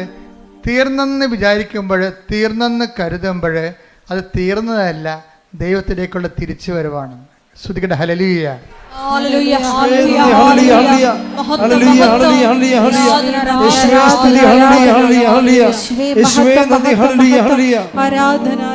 അപ്പൊ ജെയ്സന്റെ കാലം എന്താ വെച്ച് കഴിഞ്ഞാൽ, ജെയ്സന്റെ ഈ ഉടമ്പടി എടുത്തതിന് ശേഷം ഈ മനുഷ്യൻ പരിശുദ്ധാത്മാവ് നിറഞ്ഞിട്ട് പിന്നെ ഞാൻ പറഞ്ഞ തിരക്കി പിടിച്ച് നടന്ന് ഉപവിപ്രവർത്തനങ്ങൾ ചെയ്യാൻ. അപ്പം തിരക്കി പിടിച്ച് നടന്ന് ഉപവിപ്രവർത്തനങ്ങൾ ചെയ്യുന്ന സമയത്ത് നാട്ടുകാരും വീട്ടുകാരും ചോദിക്കും, നിനക്കെന്ത് സംഭവിച്ചെന്ന് ചോദിക്കണത്. കാര്യം നല്ല ടൂറിസ്റ്റ് സ്പോട്ടിൽ കടയും അടച്ചിട്ടിട്ട് ഇവൻ കർത്താവിൻ്റെ ജോലി ചെയ്തുകൊണ്ട് നടക്കുകയും ഈ ഞായറാഴ്ച മുഴുവനും അല്ലാത്ത ദിവസം കിട്ടുന്ന സമയത്തെല്ലാം ആ കുടുംബത്തിലുള്ള 10-20 പേരെ കൊണ്ടൊന്ന് ഉടമ്പടി എടുപ്പിച്ചു. ജെയ്സൺ പറയണത്, അവിടെ മുമ്പിൽ എനിക്ക് കിട്ടിയ അനുഗ്രഹങ്ങളല്ല സാക്ഷ്യം, ഞാൻ തന്നെയാണ് സാക്ഷ്യമെന്ന്. അതായത് എനിക്ക് കിട്ടിയ അനുഗ്രഹങ്ങൾ കണ്ടിട്ടല്ല അവർ ഉടമ്പടി എടുത്തത്, എന്താണ്, എനിക്കുണ്ടായ മാറ്റം കണ്ടിട്ടാണെന്ന്. ഞാൻ തന്നെയാണ് സാക്ഷ്യമെന്ന്. അതാണ്, അതായത് ഉടമ്പടി ഒരു വ്യക്തിക്കുണ്ടാക്കുന്ന മാറ്റങ്ങളെ. അവനിപ്പോൾ അശുദ്ധ സംഭാഷണങ്ങളില്ല, എല്ലാവരോടും സ്നേഹമായി പെരുമാറും, സഹായിക്കേണ്ടവരെ തിരക്കി പിടിച്ച് നടന്ന് സഹായിക്കും, സുവിശേഷ വേല ചെയ്യുന്നതിന് കൊതിയോടും ആർത്തിയോടും കൂടി നടന്ന് സുവിശേഷ വേല ചെയ്യാൻ. അപ്പോൾ പെട്ടെന്ന് ജെയ്സൻ്റെ മനസ്സിൽ മാതാവ് ഒരു കാര്യം കാണിച്ചു. കാര്യം പരിചയമുള്ള 2 ഒരു ഭാര്യയും ഭർത്താവും പിരിഞ്ഞ് താമസിക്കുകയാണ്. കാര്യം അവർ പ്രണയിച്ച് കല്യാണം കഴിച്ചവരാണ്. പക്ഷേ ഇപ്പം കണ്ട തമ്മിൽ കുത്തിക്കൊല്ലും. ഭർത്താവ് ഭാര്യയെ കൊല്ലാൻ നടക്കുകയാണ്. അപ്പോൾ നിങ്ങൾക്ക് എപ്പോഴും ഓർത്ത് പ്രണയമൊക്കെ പറഞ്ഞ് ഭ്രാന്തി പിടിച്ച് നടക്കുന്ന ആൾക്കാർ ഓർക്കുക, അത് ഇപ്പോഴത്തെ ഒരു ആവേശമാണ്. ആവേശം കെട്ടടങ്ങി കഴിയുമ്പോൾ നിങ്ങൾ ആരാണെന്നൊക്കെ മനസ്സിലായി, അവരാരാണെന്ന് മനസ്സിലാക്കി കഴിഞ്ഞാൽ ഇതിൻ്റെ അത്ര കുന്തോ ഇല്ല. ശരിക്കും പറഞ്ഞാൽ ഇപ്പം കൊല്ലാൻ നടക്കുകയാണ്. പണ്ട് അവരെ കെട്ടിക്കാത്തവരെ കൊല്ലാൻ നടന്ന പാർട്ടിയാണ് ഇപ്പം തന്നെത്താൻ തമ്മിൽ കൊല്ലാൻ നടക്കുകയാണ്. അപ്പോൾ ജെയ്സനോട് മാതാവ് പറഞ്ഞ് അവരെ ഒന്ന് പോയി കാണാൻ പറഞ്ഞു. കാര്യം ഭർത്താവ് ഇടയ്ക്ക് നിന്ന് ഭാര്യ 35 വയസ്സ് അവർക്കുള്ളത് പേടിച്ച മറ്റേ മരുമകൻ്റെ വീട്ടിൽ പോയി താമസിക്കുകയാണ്. മരുമകൻ്റെ വീട്ടിൽ പോയി താമസിക്കുകയാണ്. അപ്പോൾ അത്രയും വിഷമത്തിലാണ് അവർ താമസിക്കുന്നത്, സങ്കടപ്പെട്ട് താമസിക്കുകയാണ്. അപ്പം പല ആൾക്കാരും പോലീസും പാർട്ടിയും പള്ളിയും ഒക്കെ ഇടപെട്ടിട്ട് ഈ വിഷയത്തിൽ തീരുമാനമില്ല. ഇപ്പം ജെയ്സൻ്റെ ദൈവത്തിന് ഈ ഉപവിപ്രവർത്തനം സുവിശേഷ പ്രവർത്തനം എന്നൊക്കെ പറയണതേ, ദൈവം എപ്പോഴും നോക്കണത് പ്രൊഫഷണലി തയ്യാർ ഓക്കെയാണോ, അവർക്കത് ചെയ്യാൻ ബാധ്യത ഉണ്ടായിട്ട് അവർ ചെയ്യണതല്ല കാര്യം, മറിച്ച് അവർക്കതൊരു വിളി ഉണ്ടാകണം. വിളിയും ബാധ്യതയും രണ്ടും രണ്ട് കാര്യങ്ങളാണ്. ഇപ്പം ഞാൻ കടലോരത്തൊരു അനക്കം ഉണ്ടായി ഓടിച്ചെല്ലും. എന്താ കാര്യം? അതിൻ്റെ വിളിയാണ്. ഞാൻ തുടങ്ങിയത് അവിടുന്നാണ്. കടലിൽ നിന്നാണ് തുടങ്ങിയത്. അതിൻ്റെ വിളിയാണ്. ആര് കടലും തിരക്കില്ല, ഞാൻ പോയി തിരക്കും. കാര്യം ഞാനൊരു ഓഫീസിൽ ഇരിക്കുന്നത് കൊണ്ടല്ല ഞാൻ തിരക്കണത്. ചിലർക്ക് ഓഫീസ് കൊടുത്താൽ മാത്രമേ അവരതിൻ്റെ അകത്ത് വരും. ഇപ്പോൾ വില്ലേജ് ഓഫീസർ വരും, തഹസിൽദാർ വരും, ബിക്കോസ് അവർക്ക് അതിൻ്റെ ഓഫീസുണ്ട്, അതുകൊണ്ട് വരുന്നതാണ്. ആ ഓരോ ഓഫീസ് ഇല്ലെങ്കിൽ ഞാൻ പോകും. എന്താ കാര്യം? അത് വിളി വേറെ, ബാധ്യത വേറെ. ബാധ്യത എന്ന് പറഞ്ഞാൽ നമുക്കിട്ട് തരുന്ന ഒരു ഒഫീഷ്യാലിറ്റി ഉള്ളതുകൊണ്ട് നമുക്കൊരു ബാധ്യത ഉണ്ടാകും. വിളി വേറെയാണ്. ഉപവി എന്നൊക്കെ പറയുന്നത് ഒരു വിളിയാണ്. ഇപ്പോൾ ജെയ്സനെ സംബന്ധിച്ചിടത്തോളം വിളിയാണിത്. കാര്യം ഒരു വ്യക്തി, ക്രിസ്തു വിവാഹിയായ വ്യക്തി പ്രത്യേകിച്ച്, അവർ പിരിഞ്ഞ് താമസിക്കുക പാപത്തിൻ്റെ മേഖലയിലാണ് അവർ താമസിക്കുന്നത്. അപ്പോൾ തമ്മിൽ കണ്ടാൽ കൊല്ലാൻ നടക്കുന്ന ആൾക്കാരെ എങ്ങനെ യോജിപ്പിക്കാൻ എല്ലാവരും പരാജയപ്പെടുകയാണ്. കാര്യം ആ മിഷണറി അവിടെ വർക്ക് ചെയ്യുന്നില്ല. അപ്പോൾ ജെയ്സ എന്താ ചെയ്യുകയെന്ന് വെച്ച് കഴിഞ്ഞാൽ, ഇവിടുന്ന് കിട്ടിയ ധ്യാനത്തിൻ്റെ പശ്ചാത്തലത്തിൽ പുള്ളിക്കാരൻ വചനം തുറന്നിട്ട്, മാതാവേ ഞാനിതിന് പോകണോ വേണ്ടയോ എന്ന് ചോദിക്കും. എന്നിട്ട് കണ്ണടച്ചിട്ട് ബൈബിൾ കുത്തിവെക്കും. കുത്തി നോക്കുമ്പോൾ മറിയം എലിസബത്തിൻ്റെ വീട്ടിൽ പോണത് കാണും. അപ്പം നമ്മൾ ദൈവത്തെ അന്വേഷിച്ചാൽ എന്താണ്? ദൈവം സമീപസ്ഥനാണ്. ദൈവത്തെ അന്വേഷിക്കുന്നവർക്ക് അവിടെ നിന്ന് ശ്രദ്ധിക്കട്ടെ. ഹല്ലേലൂയ, ഹല്ലേലൂയ, ഹല്ലേലൂയ, ഹല്ലേലൂയ. സങ്കീർത്തനം 145:18. തന്നെ വിളിച്ചപേക്ഷിക്കുന്നവർക്ക് ഏറ്റു പറഞ്ഞേ, തന്നെ വിളിച്ചപേക്ഷിക്കുന്നവർക്ക് ഹൃദയ പരമാർത്ഥതയോടെ വിളിച്ചപേക്ഷിക്കുന്നവർക്ക് കർത്താവ് സമീപസ്ഥനാണ്. വാക്ക് കണ്ട സെസ് ചെയ്തിരിക്കുകയാണ്. തന്നെ വിളിച്ചപേക്ഷിക്കുന്നവർക്കല്ല, പിന്നെ ആർക്കാണ്? ഹൃദയ പരമാർത്ഥതയോടെ. അല്ലെങ്കിൽ ഇപ്പം നിങ്ങൾ ഉടനെ പോയിട്ട് അപ്പം തന്നെ എന്നാൽ അച്ഛൻ പറഞ്ഞല്ലേ എന്നാൽ കുത്തിയേക്കാന്ന് ചെയ്തിട്ട് കണ്ണ് ബാബാ അടിച്ചിട്ട് കുത്തും, ബൈബിളും കീറിപ്പോവും. അതെന്താ കാര്യം? ഹൃദയ പരമാർത്ഥതയുള്ള ടെസ്റ്റ് ചെയ്യാൻ വേണ്ടിയാ, ഒക്കുവോ നോക്കാൻ വേണ്ടി. അതല്ല ഹൃദയ പരമാർത്ഥത. ഇത് പരമാർത്ഥതയുണ്ട് ഇതിൻ്റെ അകത്ത്. എന്താ പരമാർത്ഥത എന്ന് പറഞ്ഞാൽ എന്താണ്? എന്ത് ചെയ്യണം? ഇയാളെ കൊല്ലാൻ നിൽക്കുകയാണ്, വൈഫിനെ കണ്ടാൽ കൊല്ലാൻ നിൽക്കുകയാണ്. അയാളടുത്ത് വൈഫിനെ കൊണ്ടുവന്ന കൊലപാതകം നടത്തി കഴിഞ്ഞാൽ ഞാൻ ഉത്തരവാദിത്വം പറയണ്ടേ? അപ്പോൾ അത് ദൈവം ആഗ്രഹിക്കുന്നുണ്ടോ എന്ന് ചോദിച്ചിട്ട് വിശ്വാസപ്രമാണം ചൊല്ലിട്ട് ബൈബിള് കൈവെക്കുമ്പോൾ കാണുന്നത് മറിയം എലിസബത്തിൻ്റെ വീട്ടിലോട്ട് പോണതാണ്. അപ്പോൾ മനസ്സിലായി, നേരെ ഈ മനുഷ്യൻ ഈ ഭർത്താവിൻ്റെ അടുത്ത്, കൊല്ലാൻ നിങ്ങളുടെ ഭർത്താവിൻ്റെ അടുത്ത് ചെല്ലും.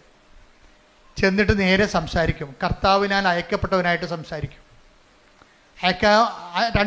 കർത്താവിനാൽ അയക്കപ്പെട്ടവൻ സംസാരിച്ചു കഴിഞ്ഞാൽ ആൾ പെട്ടെന്ന് ഫ്ലാറ്റാകും. പിശാചിൻ്റെ പരിപാടി അതാണല്ല. കർത്താവിനെ കണ്ടു കഴിയുമ്പോൾ അവൻ പതുങ്ങത്തില്ലേ? ചൈതന്യം കാണുമ്പോൾ പതുങ്ങില്ല. അപ്പോൾ ഉടനെ അയാൾ പതുങ്ങി. അയാൾ പറഞ്ഞ് എനിക്ക് പ്രശ്നങ്ങളൊന്നുമില്ല, പക്ഷെ ഞങ്ങൾ തമ്മിൽ ഒരിക്കലും യോജിക്കാൻ പറ്റാത്തൊരു അകന്ന് പോയെന്ന് പറയും. അപ്പോൾ ജേസൻ പറയും, ഒരു ശരി നിങ്ങൾ എൻ്റെ കൂടെ വാ, ഞാൻ നിങ്ങളെ കൊണ്ടുപോകാമെന്ന് പറയും. അപ്പോൾ അങ്ങനെ കൊണ്ടുപോയി വൈഫിൻ്റെ വീട്ടിൽ കൊണ്ടുപോകും. വൈഫിൻ്റെ വീട്ടിൽ കൊണ്ടുപോയി ഈ ഇത്തരം കൊല്ലാനിരിക്കണ ഭർത്താവിനെ വൈഫിൻ്റെ വീട്ടിൽ നേരത്തെ കൊണ്ടുവരിക. വൈഫിൻ്റെ വീട്ടിലല്ല, മരുമകൻ്റെ വീട്ടിൽ കൊടുക്കുകയാണ്. അപ്പം മരുമകനും മകളും കൂടി പറയും, എൻ്റെ അമ്മേനെ തന്നിവിടത്തില്ലേ, അവർ കൊല്ലുമെന്ന് പറയും. അപ്പം ജെയ്സൺ പറയും, മാതാവ് പിടിച്ചിട്ടാണ് വരുന്നത്, കൊല്ലണ തിന്നണ ജീവിക്കുക, അപ്പം അമ്മ ജീവിപ്പിക്കുമെന്ന് പറയും. അപ്പം ആ വിഷയത്തിൽ കൃത്യമായ മറുപടിയാണ് പറയണത്. അല്ലാതെ അങ്ങനെയല്ല ഇങ്ങനെയാണെന്നല്ല പറയണത്, കട്ടൻ്റെ ആയിട്ടാണ് പറയണത്. മാതാവാണ് ഇത് വിളിച്ചിരിക്കണത്, അതുകൊണ്ട് കൊല്ലാൻ പറ്റത്തില്ല എന്ന് പറയും. ഉടനെ അവർ ഇറങ്ങി വരും. അവർ ഇറങ്ങി വന്നിട്ട് ഇവർ ഒരുമിച്ച് ജീവിക്കും. ഇപ്പോൾ കുറേ നാളായി അവർ ഒരുമിച്ച് ജീവിക്കുകയാണ്. അതാണ് സുവിശേഷ വേല എന്ന് പറയുന്നത്.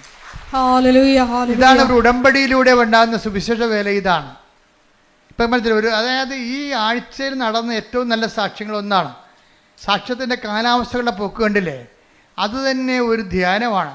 അത് ഉടമ്പടി സാക്ഷ്യമെന്ന് ഞാൻ പറയത്തില്ല, ടീച്ചർ നടത്തിയ ഒരു ഉടമ്പടി ധ്യാനമാണ്. കാര്യം ഓരോ സെക്ഷനിലും വളരെ ധ്യാനിപ്പിക്കണം നമുക്ക് തോന്നത്തില്ല, പക്ഷെ ധ്യാനം കൂടി ഇഫക്റ്റ് നമുക്കുണ്ടാകും. ഇന്ന് അപ്പ് ചെയ്തുകൊണ്ട് നിങ്ങൾ കണ്ടേക്കണത് ധ്യാനിപ്പിക്കണം നമുക്ക് തോന്നത്തില്ല, പക്ഷെ നമുക്കൊരു ധ്യാനം കൂടിയ കത്താർസിസ് ഉണ്ടാകും, ഒരു സ്പിരിച്വൽ കത്താർസിസ്. കാര്യം ഇതൊക്കെ ഇങ്ങനെയാണെന്നും ഇങ്ങനെയാണ് ദൈവം പ്രവർത്തിക്കണമെന്നുണ്ടെങ്കിലും, അതായത് ഉടമ്പടിയുടെ ഏറ്റവും ഉത്തമമായ ഒരു ഉദാഹരണമാണ് ഈ സാക്ഷ്യം എന്ന് പറയുന്നത്. കാര്യം അത്രയ്ക്ക് സുന്ദരമായ രീതിയിലാണ് അദ്ദേഹം ഓരോ കാര്യങ്ങളും പറയണത്. എന്ന് വെച്ച് കഴിഞ്ഞാൽ ഈ വിഷയത്തിൽ അദ്ദേഹത്തിന് ഇൻ്റർവ്യൂ പാസ്സായി കഴിഞ്ഞപ്പോൾ, അദ്ദേഹത്തിന് വിസ വന്നു കഴിഞ്ഞപ്പോൾ വൈഫിൻ്റെ കാര്യം സക്സസ്സായി. കുറേ നാളായിട്ട് പെൻഡിങ്ങിൽ കിടന്ന വൈഫിൻ്റെ ജോലി സെറ്റായി. കണ്ടു നോക്കിയേ. അപ്പോൾ അദ്ദേഹം പറയുന്നൊരു വാക്കുണ്ട്, എന്താ പറയണമെന്നറിയാവോ?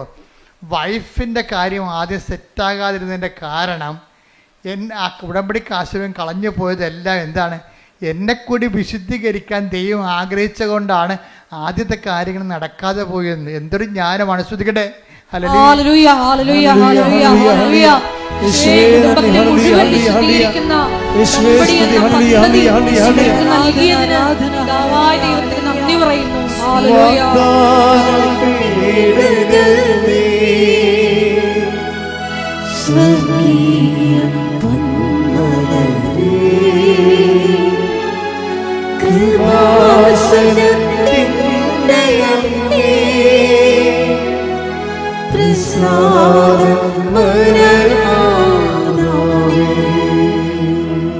പരിശുദ്ധ പരമ ദിവ്യകാരുണ്യത്തിന് ഇതാണ് അച്ഛൻ ആദ്യം പറഞ്ഞതിന്റെ കാരണം. ഉടമ്പടിയിൽ എപ്പോഴും നമ്മുടെ റിസ്ക് എന്ന് പറയണത് നമ്മൾ വിശ്വസിക്കുന്നു എന്നുള്ള കാര്യം ദൈവത്തെ വിശ്വസിപ്പിച്ചെടുക്കണം. അതിനാണ് ഞാൻ നിങ്ങളോട് പറയുന്നത്, നിങ്ങൾ വെയിലത്തോ മഴയത്തോ എപ്പോഴാണ് ഈ പത്രമൊക്കെ കൊണ്ട് കൊടുക്കണം. പേരപ്പിക്കാൻ വേണ്ടി കൊടുക്കുകയെ ചില ആൾക്കാർ, അവിടെയും കൊടുത്ത് കണ്ട അവിടെയും കൊടുത്ത് ഇവിടെയും കൊടുത്ത് എത്ര പെട്ടെന്ന് ആ 18 നമ്മുടെ ഉത്തരവാദിത്തം തീർന്നു. സൈക്കിൾ വന്ന് ബെല്ലടിച്ചു, ഞാൻ പറഞ്ഞു മാറി നിൽക്കുക, എൻ്റെ വില കുറ്റമില്ല 1 2 3 അങ്ങനെ പത്രം കൊടുക്കണവരുണ്ട്. അങ്ങനെ പത്രം കൊടുക്കുക, എൻ്റെ വില കുറ്റമില്ല, ഞാൻ 18 പേർക്ക് കൊടുത്ത്. ഇത് അങ്ങനെയല്ല. ചില ആൾക്കാർ നിന്ന് അവരുടെ അനുഭവങ്ങൾ പറയും. ഇതിനകത്ത് ഏറ്റവും വലിയ സംഭവം എന്താണ്? പത്രം കൊടുപ്പ് തന്നെയാണ് ഉടമ്പടിയിൽ. എന്താ കാര്യം? മറ്റുള്ളവരെ വിശ്വാസത്തിലേക്ക് കൊണ്ടുവരിക. അതാണ് ഇതിൻ്റെ വലിയ സംഭവം. നിങ്ങളുടെ പ്രത്യക്ഷയുടെ പ്രാർത്ഥനയ്ക്ക് 3 മാർക്കാണ്, സുവിശേഷ വേലയ്ക്ക് 20 മാർക്കാണ് ഉള്ളത്. അതാണ് വ്യത്യാസം വന്നിരിക്കുന്നത്. ഇവിടെ ഞാൻ പത്രം കൊടുക്കണ കാര്യം പറഞ്ഞപ്പോൾ എനിക്ക് ആദ്യമേ അമ്മ എന്നോട് പറഞ്ഞ് പത്ര പ്രേക്ഷിതത്വം തുടങ്ങണം. എന്ത് 2013 പറഞ്ഞാണ്. ഞാൻ വേളാങ്കണ്ണി നിൽക്കുമ്പോൾ വിജയകുമാറിനോട് ഞാൻ പറഞ്ഞു, അമ്മ പത്രപ്രേക്ഷിതത്തെക്കുറിച്ച് ഹോസ്പിറ്റൽ മിഷനെക്കുറിച്ച് പറയുന്നു എന്ന് പറഞ്ഞു. അപ്പോൾ തഞ്ചാവൂരിൽ നിന്ന് ഞങ്ങൾ കോയമ്പത്തൂരിലേക്ക് കയറി പോകുമ്പോൾ തിരിച്ച് കോയമ്പത്തൂരിലേക്ക് വരുമ്പോൾ വിജയകുമാർ ചോദിച്ചു, നമ്മൾ ഹോസ്പിറ്റൽ മിഷൻ നടത്തുമെന്ന് പറയുമ്പോൾ നമ്മളൊരു മിഷൻ ഹോസ്പിറ്റൽ സ്ഥാപിക്കുമല്ലേ ചെയ്യാമെന്ന് പറഞ്ഞു. അപ്പോൾ ഞാൻ പറഞ്ഞു, മിഷൻ ഹോസ്പിറ്റലൊന്നും നമ്മുടെ പരിപാടിയല്ല. ഹോസ്പിറ്റലിൽ കൊണ്ടുപോയി നമ്മൾ സുവിശേഷ വേല ചെയ്യും.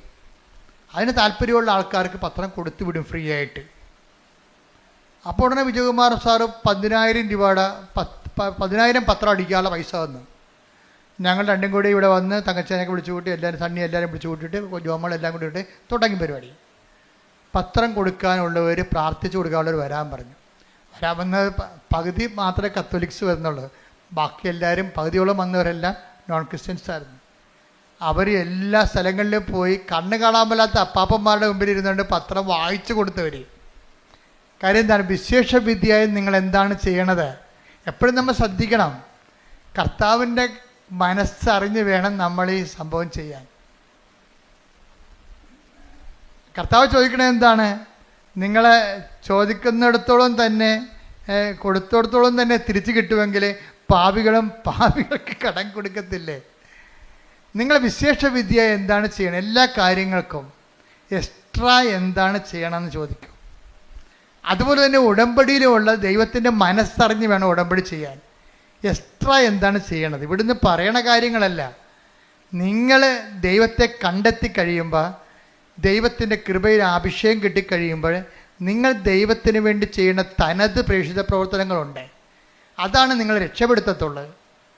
എന്ന് വെച്ച് കഴിഞ്ഞാൽ പെട്ടെന്ന് സ്പീഡാപ്പാണ് തനത് പ്രേക്ഷിത പ്രവർത്തനങ്ങൾ. പ്രാർത്ഥിക്കുക, കർത്താവായ ദൈവമേ, കർത്താവായ ദൈവമേ, ഇവിടുന്ന് പറഞ്ഞത് കൂടാതെ എന്റേതായിട്ടുള്ള സ്വന്തമായി ദൈവം എന്നിൽ നിന്ന് ആഗ്രഹിക്കുന്നത്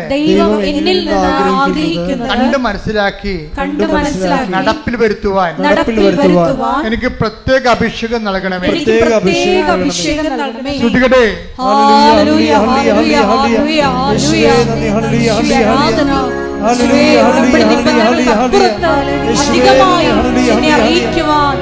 നാമത്തിൽ ശുശ്രൂഷ ചെയ്യുവാൻ ഈ ആരാധനയിലൂടെ ഞങ്ങൾ അഭിഷേകം ചെയ്യണമേ.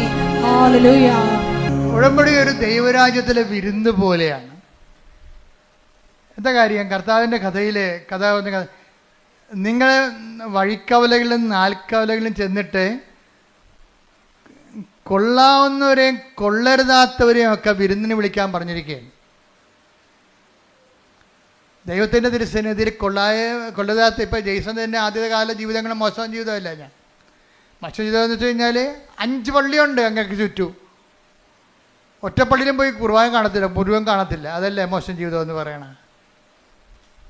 അപ്പോൾ കൊള്ളാവുന്നവരെയും കൊള്ളരുതാത്തവരെയും ഒക്കെ take the word of God. Mathai 22:9-10. അതിനാൽ നിങ്ങൾ വഴിക്കവലകളിൽ ചെന്ന് അവിടെ കണ്ടെത്തുന്നവരെ എല്ലാം വിവാഹ വിരുന്നിന് ക്ഷണിക്കുവിൻ.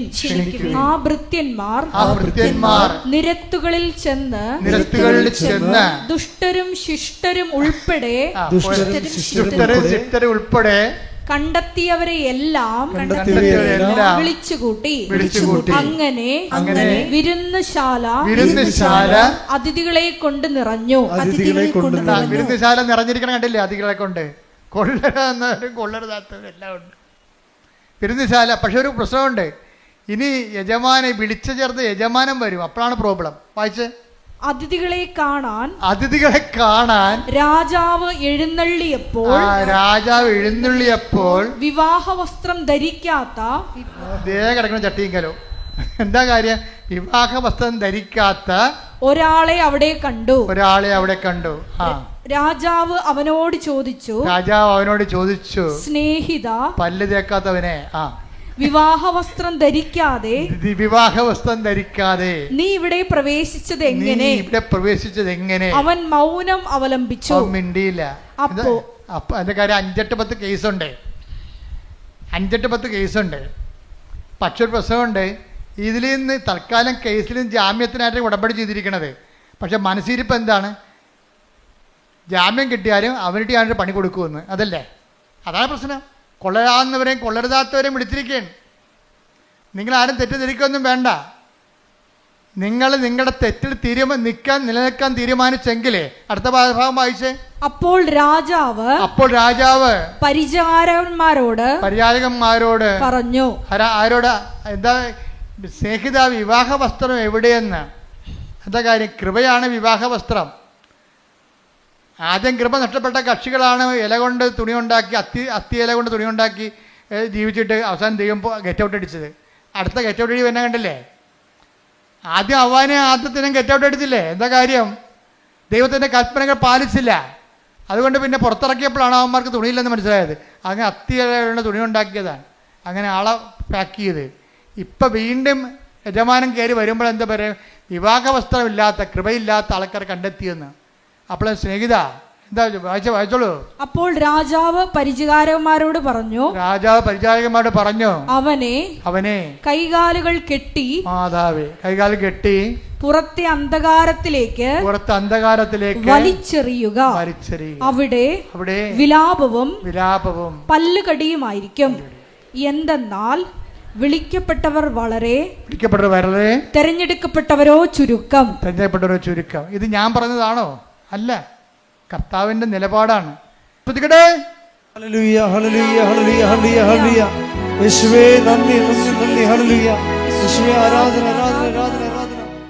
ഉടമ്പടി എന്ന് പറയുന്നത് നമ്മളൊരു ഉടുപ്പ് കൊണ്ടുവന്ന് വാഷിംഗ് മെഷീനിലിട്ടിട്ട് സ്വിച്ച് ഓൺ ചെയ്തിട്ട് അവിടുന്ന് അലക്കി തേച്ച് വന്ന പോലെ നിങ്ങൾ റെഡിമെയ്ഡായിട്ട് പെട്ടെന്ന് ഇങ്ങനെ വരണമെന്നല്ല. ഞാൻ പറഞ്ഞതിൻ്റെ അർത്ഥം ഇതാണ്, അജ്ഞതയുടെ കാലഘട്ടത്തെ ദൈവം കണക്കിലെടുത്തില്ല. എന്നാൽ 17:30 വായിച്ചത് എന്താണ്? എന്നാൽ ഇപ്പോഴാകട്ടെ എല്ലായിടത്തുമുള്ള എല്ലാവരും അനുതപിക്കണമെന്ന് ദൈവം ആഗ്രഹിക്കുന്നു, ദൈവം ആജ്ഞാപിക്കുന്നു. അപ്പോൾ എന്ത് പ്രശ്നം വെച്ച് കഴിഞ്ഞാൽ, ഉടമ്പടി വെളിപ്പെടുത്തുന്ന കാലത്ത് ആദ്യം കിട്ടിയ വചനം ഇതാണ്. എന്താണ്? എനിക്ക് പാപത്തെ ലിസ്റ്റും വിജയകുമാറിന്, എനിക്ക് അനുഗ്രഹത്തെ ലിസ്റ്റും വിജയകുമാറിന് പാപത്തെ ലിസ്റ്റും. ഞാനത് കൂട്ടിവെച്ചപ്പോൾ ദൈവം എന്നോട് പറഞ്ഞതാണ്, എന്താണ്? നിങ്ങൾ പശ്ചാത്തപിക്കുവിൻ, നാളെ നിങ്ങളുടെ ഇടയിൽ കർത്താവ് അത്ഭുതം പ്രവർത്തിക്കും. ഞാൻ തൈക്കാട്ടുശ്ശേരി ഇരുന്നുകൊണ്ട് 2017 ഇത് പുസ്തകം എഴുതിക്കൊണ്ടിരിക്കുന്ന സമയത്താണ് പറഞ്ഞത്, നാളെ എന്ന് പറഞ്ഞ പഴയ നിയമത്തിലാണ്, പുതിയ നിയമത്തിൽ ഇന്നാണെന്ന്. കാര്യം പശ്ചാത്താപത്തിന് സമയബന്ധിതമായിട്ട് ചുരുക്കം ഉണ്ടാകുമെന്ന്. സക്കേവൂസിന്റെ കർത്താവ് പറഞ്ഞത്, ഇന്നീ ഭവനത്തിന് രക്ഷ കൈവന്നിരിക്കണം. അപ്പോൾ ഒരു നിമിഷം നേരത്തെ നീ കർത്താവിൽ വിശുദ്ധീകരിച്ചാൽ ഉടമ്പടി അത്രയും പെട്ടെന്ന്. അതുകൊണ്ട് ആദ്യകാലം തന്നെ കൃപാസനത്തിൻ്റെ പത്രത്തിൻ്റെ മുഖപേജിൽ ഉടമ്പടി ഉടനടി പരിഹാരം എന്നാണ് കണ്ടത്. ഉടനടി പരിഹാരം. ഇപ്പോഴും അത് മാറ്റിയിട്ടൊന്നുമില്ല. കാര്യം നമ്മൾ ആ ഫ്രണ്ട് പേജിലൊക്കെ നോക്കിക്കഴിഞ്ഞാൽ മനസ്സിലാകും, ഉടനടി ഉണ്ടായ പരിഹാരങ്ങൾ തന്നെ എഴുതിയിരിക്കണം അവിടെ. ഉടമ്പടി എടുത്തപ്പോൾ ഇന്ന് ഈ ആഴ്ച നടന്നിട്ടുള്ള കാര്യങ്ങളാണ് അവിടെ എഴുതിയിരിക്കുന്നത്. അതാണ് അത് മാറ്റമില്ല. അതിനെ ഞാൻ പറഞ്ഞു വരുന്നതിൻ്റെ കാരണം, അനുതാപവും അനുഗ്രഹവും തമ്മിൽ ഭയങ്കരമായി ഇൻ്റർ കണക്റ്റഡ് ആണ്. ഇപ്പം ജെയ്സനെ സംബന്ധിച്ചിടത്തോളം അനുതാപവും കിട്ടിയപ്പോൾ എന്നാ പറ്റി? 12 കൊല്ലം മുമ്പ് നടന്ന സംഭവമാണ് ഇപ്പോൾ എഴുതിയിരിക്കുന്നത്. 2012 ഗ്രീസിൽ റെസ്റ്റോറൻറ്റിൽ അപേക്ഷ കൊടുത്തിരിക്കുന്നത്. 2012 വരെ ആരും കോൾ ഫോർ ചെയ്തില്ല. ജെയ്സൺ പറഞ്ഞ ഷങ്കൻ വിസയ്ക്ക് വേണ്ടിയാണ് ഞാൻ അപേക്ഷിച്ചത്. അതിൽ ഡോക്യുമെൻ്റ് മുഴുവനും തെറ്റായിരുന്നു. അപ്പോൾ അതിനെ പ്രാർത്ഥിക്കാൻ പോലും എനിക്ക് പറ്റത്തില്ലായിരുന്നു ഷങ്കൻ വിസയ്ക്ക്. പക്ഷേ ഞാനെങ്ങനെ പ്രാർത്ഥിക്കും? അത് കാരണം എനിക്ക് അനുതാപം ഉണ്ടായി. കർത്താവേ, ഞാൻ വിസ ചെയ്തിരിക്കണത് തെറ്റായിരുന്നല്ലോ. എനിക്ക് അനുതാപം ഉണ്ടായി. അനുതാപം ഉണ്ടായപ്പോൾ 12 പോയിട്ട് 24 ആയപ്പോൾ ജെയ്സൺ അനുദപിച്ചപ്പോൾ എന്ത് ചെയ്ത് അവർ ആ 12 കഴിഞ്ഞിട്ട് 10 വർഷത്തിന് ശേഷം ആ വിസ കോൾ ഫോർ ചെയ്യുകയാണ്. എന്താ? അതായത് അനുതാപം അനുഗ്രഹം സ്പീഡാകും. നമ്മൾ എന്തുകൊണ്ടാണ് അത് താമസിക്കണമെന്ന് വെച്ച് കഴിഞ്ഞാൽ അതിൻ്റെ കാര്യം അനുതാപം തന്നെയാണ് എൻ്റെ പ്രധാനപ്പെട്ട കാര്യം. അനുഗ്രഹം താമസിക്കാനുള്ള പ്രധാനപ്പെട്ട കാര്യങ്ങൾ ഒന്ന് അനുതാപം തന്നെയാണ്.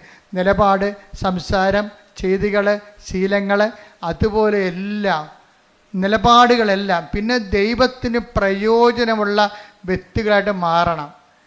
കാരണം നിങ്ങൾ എന്ത് ചെയ്തു എന്നുള്ളതല്ല, you have done it with what disposition. നിങ്ങൾ എന്ത് മനോഭാവത്തില്ലേ? അതുകൊണ്ടാണ് ആ വിധവയുടെ ചിലിക്കാശ് എടുത്ത് ശ്രുതികട്ടെ. ഹല്ലേലൂയ, ഹല്ലേലൂയ, ഹല്ലേലൂയ, ഹല്ലേലൂയ. യേശുവേ നന്ദി. ഹല്ലേലൂയ, ഹല്ലേലൂയ, ഹല്ലേലൂയ. യേശുവേ ആരാധന, ആരാധന, ആരാധന, ആരാധന. യേശുവേ നന്ദി. മഹത്വം, മഹത്വം, മഹത്വം. ഹല്ലേലൂയ, ഹല്ലേലൂയ, ഹല്ലേലൂയ. ലൂക്ക 21:2. ലൂക്ക 21:2. ദരിദ്രയായ ഒരു വിധവ, ദരിദ്രയായ വിധവ 2 ചെമ്പുതൊട്ടുകൾ ഇടുന്നത് അവൻ കണ്ടു.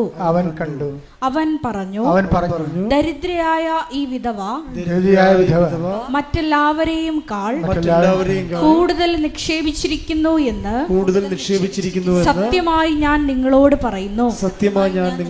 അപ്പൊ അച്ഛൻ നേരത്തെ പറഞ്ഞില്ലേ, ദൈവത്തെ വിശ്വസിക്കുന്നതല്ല വിഷയം, ദൈവത്തെ കൊണ്ട് വിശ്വസിപ്പിച്ചെടുക്കുന്നതിലാണ് വിഷയം. അതാ റിസ്ക്. ഇപ്പം മറ്റെല്ലാവരെയും കാണാമെന്ന് പറഞ്ഞില്ലേ, ചാക്ക് കണക്കിന് ചില്ലിക്കാശ് പണ്ടടുത്ത് തള്ളിയ ആൾക്കാരുണ്ട്. അവരെ ദൈവം വിശ്വസിക്കണില്ല. അതാ ഒരു ഉപജീവനത്തിലുള്ള വക മാത്രം ഉണ്ടായിരുന്ന ആളാണ് ഇട്ടിരിക്കണത്. അതിലാണ് ദൈവം വിശ്വസിക്കണത്. വാട്ട് ഡിസ്പോസിഷൻ, നമ്മുടെ മനസ്സിലിരിപ്പ് എന്താണെന്നാണ്. കഴിഞ്ഞ ഒരു 6 മാസം മുമ്പ് ഒരു സാക്ഷ്യം ഞാൻ കണ്ടായിരുന്നു. അതായത് കാല് പഴുത്തിരിക്കുകയാണ്. കാല് പഴുത്തിട്ട് ആ പഴുത്ത കാലും വെച്ചുകൊണ്ട് തൊത്തിയും മുടന്തിയും പോയി പത്രം കൊടുത്തുകൊണ്ടിരിക്കണേ. അത് എല്ലാ വീട്ടിലും ഇങ്ങനെ ഈച്ച വാർത്ത് കർത്താവിനെ കുറിച്ച് സംസാരിച്ചുകൊണ്ടിരിക്കും. അതാണ് വിശേഷവേദിയായി നിങ്ങൾ എന്താണ് ചെയ്യണത്? അവിടെ സാക്ഷ്യം കേൾക്കണം.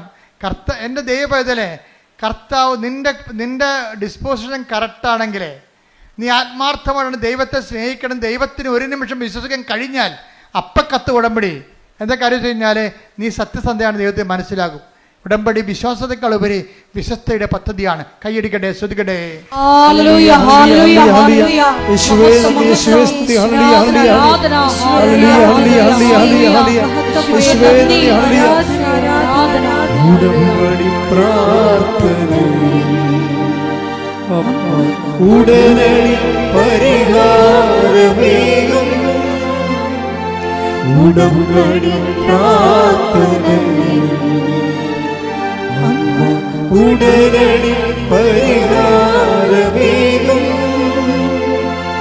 അവൻ പറയുന്നത് ചെയ്തിടുകിൽ ജീവിതം ധന്യമായി തീർന്നിടും. എല്ലാവരും എഴുന്നേൽക്കുക. രോഗമുള്ളടുത്ത് കൈകൾ വെച്ച് പ്രാർത്ഥിക്കുമ്പോൾ ഓൺലൈനിലുള്ളവർക്ക് സൗഖ്യം ലഭിക്കുന്ന കുറെ സാക്ഷ്യങ്ങൾ ഈ ആഴ്ച ഉണ്ടായിട്ടുണ്ട്.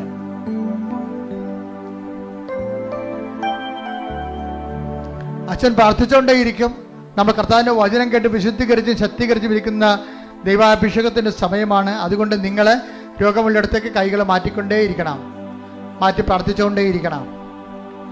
നിങ്ങളുടെ ബന്ധുക്കൾ, സ്വന്തപ്പെട്ട സഹോദരങ്ങൾ ഇവിടെ ഇല്ല എന്നുണ്ടെങ്കിൽ അവർക്ക് വേണ്ടി നിങ്ങൾക്ക് നിങ്ങളുടെ ശരീരത്തെ കൈവച്ച് പ്രാർത്ഥിക്കാവുന്നതാണ്. എല്ലാം കാണുന്ന ദൈവം എല്ലാത്തിനും തട്ടിപ്പ് ചെയ്യട്ടെ. ശ്രുതിക്കട്ടെ.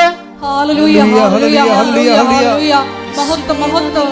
ആരാധന ആരാധന. ഹല്ലേലൂയ ഹല്ലേലൂയ ഹല്ലേലൂയ. യേശുവേ നന്ദി. യേശുവേ ആരാധന. ഹല്ലേലൂയ ഹല്ലേലൂയ. ആരാധന മഹത്വം. ആരാധന ആരാധന. ഹല്ലേലൂയ. എൻ്റെ പ്രിയപ്പെട്ടവരെ, രോഗസൗഖ്യ പ്രാർത്ഥനയ്ക്ക് വേണ്ടി നമ്മൾ ആരംഭിക്കുകയാണ്. എൻ്റെ മകൾ, ഇത് വളരെ ലളിതമാണ്. എന്താ കാര്യത്തിൽ അമ്മ മാതാവ് ഞാൻ പ്രാർത്ഥിക്കുമ്പോൾ എനിക്കുണ്ടാകുന്ന ഒരു ആത്മവിശ്വാസം എന്താണെന്ന് നിങ്ങൾക്കറിയാവോ? ഞാനൊരു അംബികസിലേക്ക് പൗലോസപ്പോസ്തലൻ പറയുന്ന പോലെ ഞാൻ അന്തരീക്ഷത്തിൽ ഇടിക്കുകയല്ല, ഞാൻ മൂക്കിന് നോക്കി ഇടിക്കണം.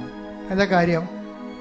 കൃപാസനത്തിൻ്റെ പ്രാർത്ഥനകൾ എന്ന് പറയുന്നത് അമ്മയുടെ പ്രത്യക്ഷീകരണത്തിൻ്റെ അടിസ്ഥാനത്തിലുള്ള പ്രാർത്ഥനകളാണ്. അതിൻ്റെ ജീവിക്കുന്ന സാക്ഷിയാണ് ഞാൻ. ഇപ്പം അമ്മയുടെ പ്രത്യക്ഷീകരണം സ്ഥിരീകരിക്കേണ്ടത് അമ്മയുടെ കൂടെ ആവശ്യമാണ്. അതുകൊണ്ട് അമ്മയുടെ മധ്യസ്ഥതയിൽ നിങ്ങൾ എന്ത് ചെയ്താലും ദൈവം അത് ചെയ്തു തരും. കാര്യം അമ്മയുടെ പ്രത്യക്ഷീകരണം ദൈവികമായ പദ്ധതിയാണ്. ശ്രുതിക്കട്ടെ. ഹല്ലേലൂയ ഹല്ലേലൂയ ഹല്ലേലൂയ ഹല്ലേലൂയ. യേശുവേ നന്ദി. ഹല്ലേലൂയ ഹല്ലേലൂയ. ആരാധന ആരാധന. ഹല്ലേലൂയ ഹല്ലേലൂയ. ആരാധന ഹല്ലേലൂയ. പരിശുദ്ധനേ പരമോന്നത യേശുവേ, അണയുന്നു ഞാൻ തിരുമുൻപിലായി, അലിവോടെ എന്നെ നോക്കണമേ. അച്ഛൻ കൈകൾ നീട്ടി പ്രാർത്ഥിക്കുന്ന സമയത്ത് എൻ്റെ മക്കളെ കൈകളെ ശരീരത്തിൻ്റെ വിവിധ ഭാഗങ്ങളിലേക്ക് മാറ്റി മാറ്റി വെച്ചുകൊണ്ട് മക്കളെ വിശ്വാസ പ്രമാണം ചൊല്ലിക്കൊണ്ടിരിക്കണം. വിശ്വാസ പ്രമാണം ചെല്ലാൻ അറിയാൻ പാടില്ലാത്ത സ്തുതിച്ചുകൊണ്ടിരുന്നാൽ മതി. സ്തുതിപ്പും അറിയാൻ പാടില്ലാത്തവർ യേശുവേ സ്തോത്രം, യേശുവേ നന്ദി, യേശുവേ ആരാധന പറഞ്ഞുകൊണ്ടിരിക്കണം. സ്തുതിക്കട്ടെ. ഹല്ലേലൂയ. കർത്താവേ, നിന്റെ ഉന്നതമായ നാമത്തിന് സ്തോത്രം ചെയ്യുന്നു. കർത്താവേ, നിന്റെ വിശുദ്ധ പൗരോഹിത്യത്തെ മഹത്വപ്പെടുത്തണമേ. കർത്താവേ, സഭയിലുള്ള സാന്നിധ്യം പ്രകടമാക്കണമേ. 39 വർഷം ഞാൻ അർപ്പിച്ച കൃപാന്റെ യോഗ്യതയാണ്. കൃപാസാൽത്താറെ ജീവനോടെ പ്രത്യക്ഷപ്പെട്ട പരിശുദ്ധ അമ്മയുടെ മാധ്യസ്ഥ കർത്താവേ, നിന്റെ തിരുമുറിവാകുന്ന വലതുകരം അനുഗ്രഹത്തിന്റെ അഭിഷേക കരങ്ങള് അങ്ങനെ മക്കളുടെ ശിരസ് വെക്കണമേ. അടിപ്പിടർ പോലെ വൈതാക്കാലം പോലെ ദൈവികമായ ശക്തി നിങ്ങൾക്ക് ഇടിച്ചിറങ്ങട്ടെ. കർത്താവിന്റെ കരുണ, കർത്താവിന്റെ വിശുദ്ധമായ രക്തം, കർത്താവിന്റെ ശക്തി, സ്വർഗീയ ശക്തി, ദൈവിക ശക്തി, സുവിശേഷത്തിന്റെ ശക്തി ഈ നിമിഷം ഇടിച്ചിറങ്ങട്ടെ. ആന്തരിക രോഗങ്ങള്, മാനസിക രോഗങ്ങള്, ആത്മഹത്യാ ബോധങ്ങള്, അതുപോലുള്ള എല്ലാവിധ രോഗങ്ങള് യേശുവിന്റെ നാമത്തില് മാറിപ്പോകട്ടെ. ഹല്ലേലൂയ ഹല്ലേലൂയ ഹല്ലേലൂയ ഹല്ലേലൂയ. എല്ലാ രോഗങ്ങളും സുഖപ്പെട്ടുകൊണ്ട് നിങ്ങളുടെ നാമത്തെ ഈ ആരാധനയിലൂടെ വീണ്ടും വീണ്ടും മഹത്വപ്പെടുത്തണമേ. Hallelujah hallelujah. പരിശുദ്ധനേ പരമോന്നത യേശുവേ, അണയുന്നു ഞാൻ തിരുമുൻപിലായി, അലിവോടെ നോക്കണമേ. ആരാധ്യനേ പരിശുദ്ധനേ പരമോന്നത യേശുവേ, അണയുന്നു ഞാൻ തിരുമുൻപിലായി, അലിവോടെ നോക്കണമേ. പരിശുദ്ധ പരമദിവ്യകാരുണ്യത്തിന് നേരവും ആരാധനയും സ്തുതിയും പുകഴ്ചയും ഉണ്ടായിരിക്കട്ടെ. എൻ്റെ പ്രിയപ്പെട്ടവരെ, ഉദരരോഗങ്ങൾ സൗഖ്യപ്പെടാൻ വേണ്ടി പ്രാർത്ഥിക്കുന്ന സമയമാണ് ഇനിയുള്ളത്. കരൾ രോഗങ്ങൾ, ആ സമയത്ത് കരളിൻ്റെ അവിടെ കൈവെക്കണം. ഹൃദയരോഗങ്ങൾ, ബ്ലോക്കുള്ളവർ, ചിലപ്പോൾ നിങ്ങളായിരിക്കത്തില്ല, ചിലപ്പോൾ നിങ്ങളുടെ അപ്പനായിരിക്കും. അപ്പം നിങ്ങൾ അപ്പൻ്റെ പേരിൽ നിങ്ങളുടെ നെഞ്ചത്തെ കൈവെക്കണം. മാതാവിൻ്റെ പ്രത്യക്ഷഗണത്തിൻ്റെ സന്നിധാനത്തിൽ വന്നിരിക്കുന്നതാണ്. നിങ്ങൾ കണ്ണുനീരോടെ പ്രാർത്ഥിക്കേണ്ട സമയമാണിത്. അമ്മ ഈ വിഷയം ഏറ്റെടുത്താൽ പിന്നെ നമുക്ക് പിന്നീട് അലയേണ്ട കാര്യമുണ്ടാകത്തില്ല. അതുകൊണ്ട് ജെയ്സൺ അവസാനം പറയുന്നൊരു സമയമുണ്ട്, ഞാൻ യഥാർത്ഥ സ്ഥലത്താണ് വന്നതെന്ന്, ഞാൻ യഥാർത്ഥ സ്ഥലത്താണ് വന്നതെന്ന്. ആ ഒരു ബോധ്യം ഉണ്ടാകണമെന്നുണ്ടെങ്കിൽ അനുഭവത്തിൽ നിന്നുണ്ടായ ബോധ്യമാണ്. നിങ്ങൾ ആ വിശ്വാസികളുടെ അനുഭവം പങ്കുചേർന്നുകൊണ്ടാണ് നമ്മൾ ഓർക്കുക, അമ്മയുടെ പ്രത്യക്ഷഗണ സന്നിധാനത്തിൽ നിൽക്കുക. നിൻ്റെ ജീവിതത്തിൻ്റെ എല്ലാ വിഷയങ്ങളും നടുവിന് വേദനയുള്ളവരുണ്ടാകും. ഞാൻ ഒരു ദിവസം ഒരു 10 പേരെങ്കിലും വിക്സിനും അതുപോലെ തന്നെ ഇടുപ്പലിനും വേദനയുള്ളവർ പ്രാർത്ഥിക്കാറുണ്ട്. പക്ഷേ അവരിവിടെ വരുന്നവർക്കല്ലേ ആ സൗഖ്യം വരത്തുള്ളൂ. പക്ഷെ നിങ്ങൾ ഒത്തിരി പേര് അതുണ്ടെങ്കിൽ ആ സമയത്ത് നിങ്ങൾ കൈ ആ നടുവിന് വെക്കണം. ഉദരരോഗമുള്ളവരുണ്ടാകും, ഗർഭാശയത്തിൽ ചുരുങ്ങിയവരുണ്ടാകും. അവർ ഊടിൻ്റെ താഴെ പൊക്കിന് താഴെ കൈവച്ച് പ്രാർത്ഥിക്കണം. ചിലപ്പോൾ 2 ട്യൂബുകൾ ഉണ്ടാകത്തില്ല. ഫിലിപ്പിൻ ട്യൂബ് 2 ഇല്ലെന്ന് പറഞ്ഞൊരു ചേച്ചി പറഞ്ഞു. ഞാൻ പറഞ്ഞു, നിങ്ങൾ പ്രാർത്ഥിക്കുക. ഇന്നത്തെ പുതിയ മാർഗങ്ങൾ ഉപയോഗിച്ചുകൊണ്ടാണെങ്കിൽ ശരി, ഒരു കുഞ്ഞിന് ആവശ്യമുണ്ടെങ്കിൽ ദൈവം നിങ്ങൾക്ക് തരും. പക്ഷെ അതിന് അനുകൂലമായ സാഹചര്യം ഉണ്ടാകാൻ വേണ്ടി പ്രാർത്ഥിക്കാൻ പറഞ്ഞു. ഞാൻ പറഞ്ഞതെന്ന് എൻ്റെ അറിവിൻ്റെ പരിമിതി നിന്നുകൊണ്ട് പറഞ്ഞതാണ്. പക്ഷേ ദൈവത്തിൻ്റെ പരിമിതികളുടെ അപരിമിതമായ ശക്തിയിലാണ് നിങ്ങൾ വിശ്വസിക്കുന്നത്. കർത്താവിനെ എല്ലാം സാധ്യമാണ്. അതുകൊണ്ട് തന്നെ ആ ഒരു സ്ഥലത്ത് വന്ന് നിൽക്കുമ്പോൾ നിങ്ങളെ കൊണ്ടുവന്നതാണ്, നിങ്ങൾ നിന്നതല്ല, നിങ്ങൾ നിർത്തിയതാണെന്നുള്ള ബോധ്യം നിങ്ങൾക്കുണ്ടാണ്. മുട്ടി കൊഴിയുന്നവർ പോലും പ്രാർത്ഥിക്കേണ്ട സമയമാണ്. കണ്ണിന് കാഴ്ചയില്ലാത്തവർ പ്രാർത്ഥിക്കേണ്ട സമയമാണ്. മൂക്കിന് കർത്താവ് ദശ വളരുന്നവർ പ്രാർത്ഥിക്കേണ്ട സമയമാണ്. തൊണ്ടയ്ക്ക് തൈറോയ്ഡുള്ളവരും തൈസോയ്ഡുള്ളവരും പ്രാർത്ഥിക്കേണ്ട സമയമാണ്. ശരീരം വല്ലാണ്ടിരുന്ന് ചൂടാകുന്നവരുണ്ട്, ഉറക്കമില്ലാത്തവരുണ്ട്, പ്രഷർ കൂടുന്നവരുണ്ട്, ഷുഗർ കുറയാത്തവരുണ്ട്. അവരെല്ലാം പ്രാർത്ഥിക്കേണ്ട സമയമാണ്. അസ്ഥിവേദനക്കാർ പ്രാർത്ഥിക്കേണ്ട സമയമാണ്. ശരീരം പൊട്ടി ഒലിക്കുന്നവരും വെള്ളപ്പാണ്ടുള്ളവരും അലർജി ഉള്ളവരും പ്രാർത്ഥിക്കേണ്ട സമയം. ഇട്ടിമുഴക്കം പോലെ ശ്രുതിക്കട്ടെ നിർവിധമായ നാമത്തെ നിർവിധമായ നാമത്തെ സ്വന്തം കർത്താവേ. ആമാശയ രോഗികള്, ക്ഷയരോഗികള് കർത്താവേ, മാരക രോഗികൾ, തീരാവേദികള്, ജീവിത ദുരിതങ്ങൾ, ജീവിത തടസ്സങ്ങൾ, ഉച്ചമുതൽ ഉള്ളംകാലം വരെ കർത്താവിൻ്റെ രക്തം പടരട്ടെ. അസ്ഥി രോഗികളെ കർത്താവേ, പേശി രോഗികളെ, ശിഷ്ടമുള്ളവരെ കർത്താവേ, കർത്താവ് മുഴകളുള്ളവരെ കർത്താവേ, കർത്താവ് സ്പർശിക്കണമേ. അടിപ്പിടുന്ന പോലെ വൈദാഘാതം പോലെ ദൈവികമായ ശക്തി കൃപാസനം ആൾത്താരെ ജീവിത കർത്താവിന് കൃപാസനത്തിന് ആൾത്താരെ പരിശുദ്ധ അമ്മ പ്രത്യക്ഷപ്പെട്ടതാണെങ്കിൽ ആ പ്രത്യക്ഷഗണത്തെ സ്ഥിരീകരണത്തിന്റെ അടയാളമാകാൻ യേശുവിന്റെ നാമത്തിൽ മാരക രോഗങ്ങൾ സൗഖ്യം പ്രാപിക്കട്ടെ. ശ്രുതിക്കട്ടെ.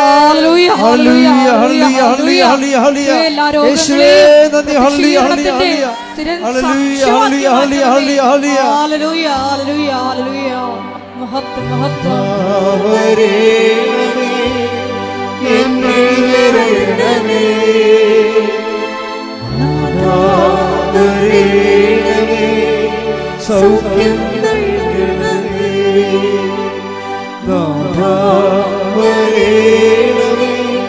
എന്നിൽ നിറയണമേ,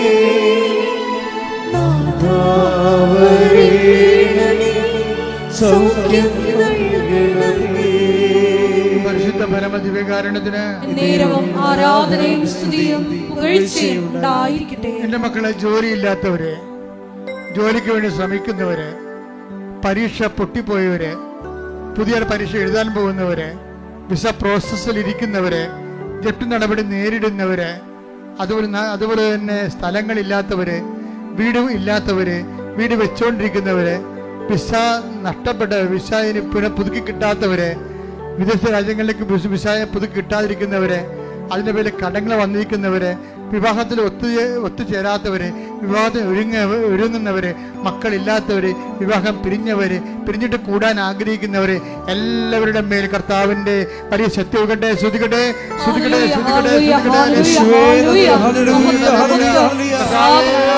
കർത്താവേ, നിന്റെ വിശുദ്ധ പൗരോഹിത്യത്തെ മഹത്വപ്പെടുത്തണമേ.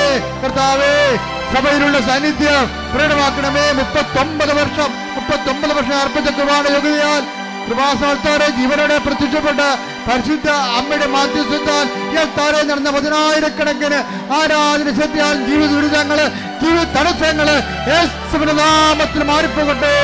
ഹല്ലേലൂയ, ഹല്ലേലൂയ, ഹല്ലേലൂയ. എല്ലാ ജീവിത ദുരിതങ്ങളും തടസ്സങ്ങളും നീങ്ങിപ്പോയിക്കൊണ്ട് അങ്ങയുടെ നാമത്തെ ആരാധനയിലൂടെ വീണ്ടും വീണ്ടും മഹത്വപ്പെടുത്തണമേ. Hallelujah, hallelujah. യേശുവേ നന്ദി, യേശുവേ ആരാധന, പിതാവേ നന്ദി, പിതാവേ ആരാധന. സൗഖ്യം നൽകണമേ നാഥാ വരേണമേ എന്നിൽ നിറയണമേ നാഥാ വരേണമേ സൗഖ്യം നൽകണമേ. എല്ലാവരും മുട്ടേ നിൽക്കുക. മൗനമായി പ്രാർത്ഥിക്കേണ്ട സമയമാണ്. അച്ഛൻ വിട്ടുപോയ വിഷയങ്ങൾക്ക് വേണ്ടി പ്രാർത്ഥിക്കേണ്ട സമയമാണിത്. കൈകൾ കൂപ്പി അമ്മയുടെ മാധ്യസ്ഥതയിൽ കണ്ണുനീരോടെ പ്രാർത്ഥിക്കുക.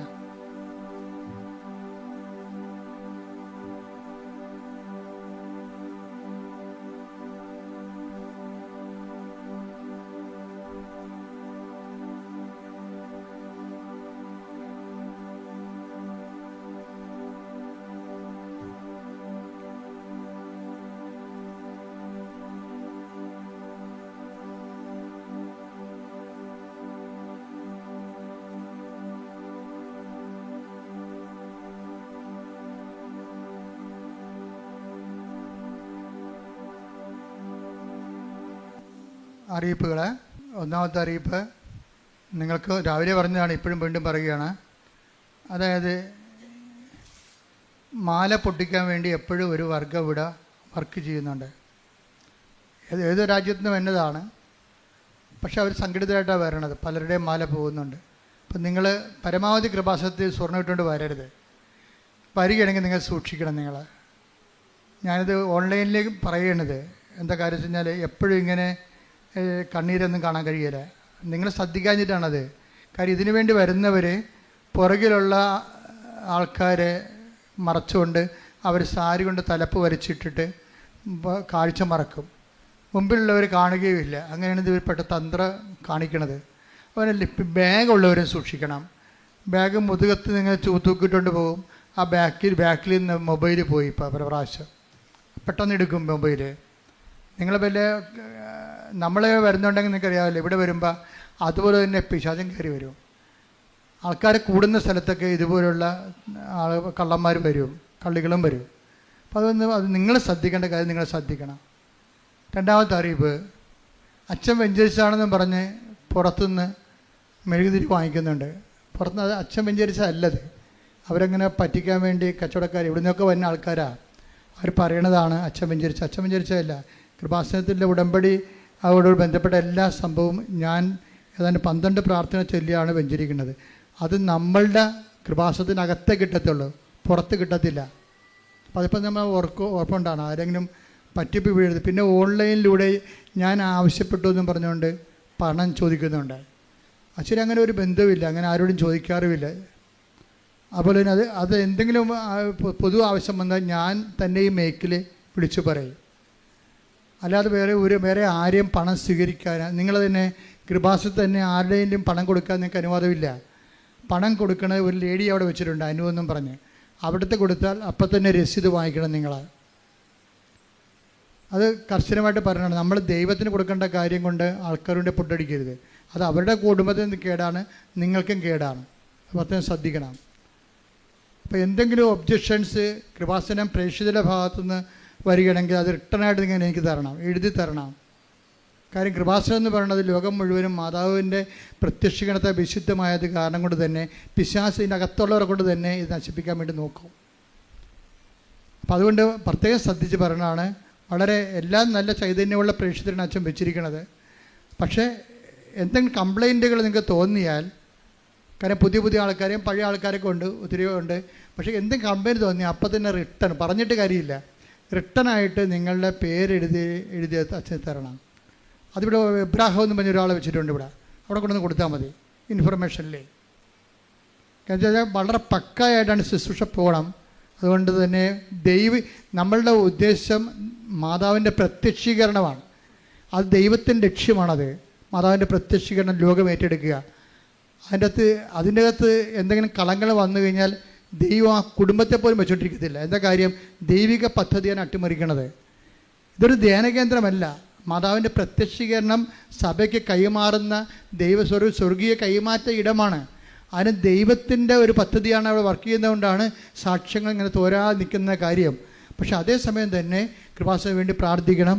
കൃപാസന ഇതുപോലെ ദൈവകൃപയിൽ നിറഞ്ഞു നിൽക്കുന്നത് കൊണ്ട് തന്നെ ഒത്തിരിയേറെ പേര് വെറുതെയൊക്കെ വീഡിയോ ഇടുന്നുണ്ട്. എന്തെങ്കിലുമൊക്കെ പറഞ്ഞുകൊണ്ട് വീഡിയോ ഇടും. ഞങ്ങൾക്ക് അവരോട് കർത്താവ് പറഞ്ഞിരിക്കുന്നത് എന്താണ്? നിങ്ങൾ ദ്രോഹിക്കുന്നവരെ ആശീർവദിക്കുക മാത്രമേ ചെയ്യാവുന്നതാണ്. അതാണ് സുവിശേഷം. അതുപോലെ ഞങ്ങൾ ആശീർവദിക്കുക മാത്രമേ ഉള്ളൂ. പക്ഷേ എൻ്റെ പ്രശ്നമെന്ന് പറയുന്നത് പലപ്പോഴും ശ്രദ്ധിക്കേണ്ട വിഷയം, ഇങ്ങനെയുള്ള വിഷയങ്ങൾ വരുമ്പോൾ നിങ്ങളുടെ അനുഭവങ്ങൾ കമൻറ്റ് ചെയ്യാൻ ബാധ്യസ്ഥരാണ്. അല്ല, നിങ്ങൾ മിണ്ടാതിരിക്കരുത്. അവർക്ക് അനുഭവം ഇല്ലാത്തവർ എന്തെങ്കിലും വിളിച്ചു പറയണേ. പക്ഷേ അനുഭവമുള്ളവർ അത് സാക്ഷ്യപ്പെടുത്താൻ നിങ്ങൾക്ക് ധാർമ്മികമായ ബാധ്യതയുണ്ട്. അതിൻ്റെ കീഴിൽ നിങ്ങൾക്കുള്ള കമൻറ്റ്, നിങ്ങൾ കൃപാസനത്തിൽ എന്ത് ഫീൽ ചെയ്തു ഇവിടെ വന്നപ്പോൾ, അതാണ് നിങ്ങളവിടെ കമൻറ്റ് ചെയ്യേണ്ടത്. അപ്പോൾ അത് വരുമ്പോൾ എന്താ പറ്റണമെന്ന് വെച്ച് കഴിഞ്ഞാൽ മറ്റുള്ളവർക്ക് കർത്താവിനെ കൈമാറാൻ നിങ്ങൾ സുവിശേഷത്തിന് ഉപകരണമാകാൻ നിങ്ങൾക്ക് സാധിക്കും. അപ്പോൾ അത് പ്രത്യേകം ശ്രദ്ധിക്കുക. ഇപ്പോൾ 2 കാര്യങ്ങൾ അച്ഛൻ പറഞ്ഞിട്ടുണ്ട്. നമ്മൾ സമാപനാശീർവാദത്തിനായിട്ട് ഒരുങ്ങുകയാണ്.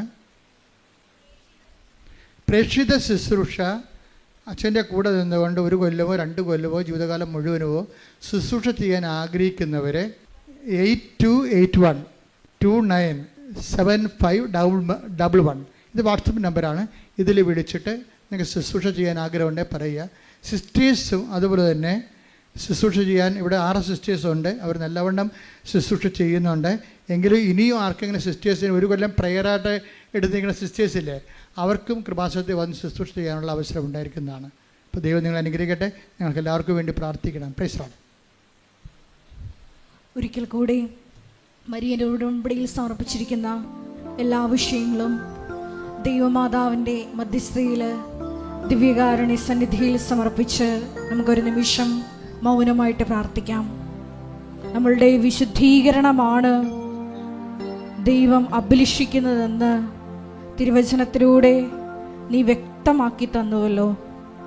തന്നെ വിളിച്ചപേക്ഷിക്കുന്നവർക്ക്, ഹൃദയ പരമാർത്ഥതയോടെ വിളിച്ചപേക്ഷിക്കുന്നവർക്ക് നീ സമീപസ്ഥനാണ് എന്ന തിരുവചനത്തിലൂടെ ശോയെ ഞങ്ങളെ തന്നെ വിശുദ്ധീകരിച്ച് എളിമപ്പെടുത്തി ദൈവ കൃപയ്ക്ക് പാത്രീഭൂതരാകുവാൻ ഈ ആരാധനയിലൂടെ ഞങ്ങൾക്ക് കൃപ നൽകണമേ എന്ന് പ്രാർത്ഥിച്ചുകൊണ്ട് ശിരസ്സ് നമിച്ച് നമുക്ക് ദിവ്യകാരുണ്യനാഥൻ്റെ ആശീർവാദം സ്വീകരിക്കാം.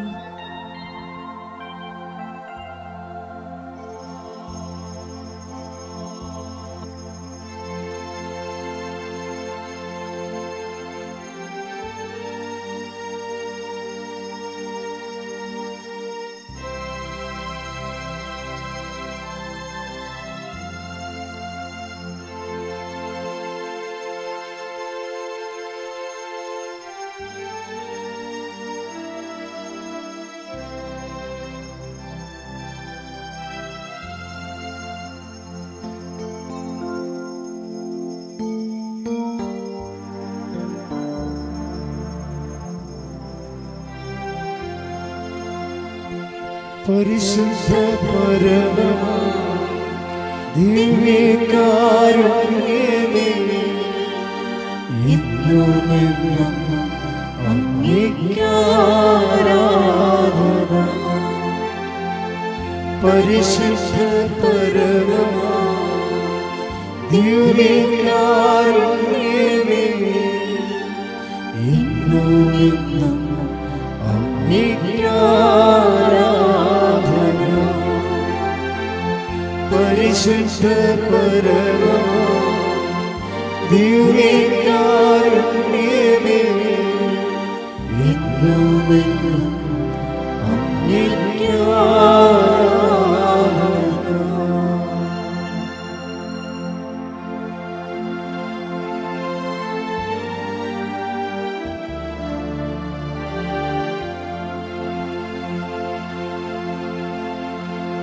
ആവേ ആവേ ആവേ മരിയ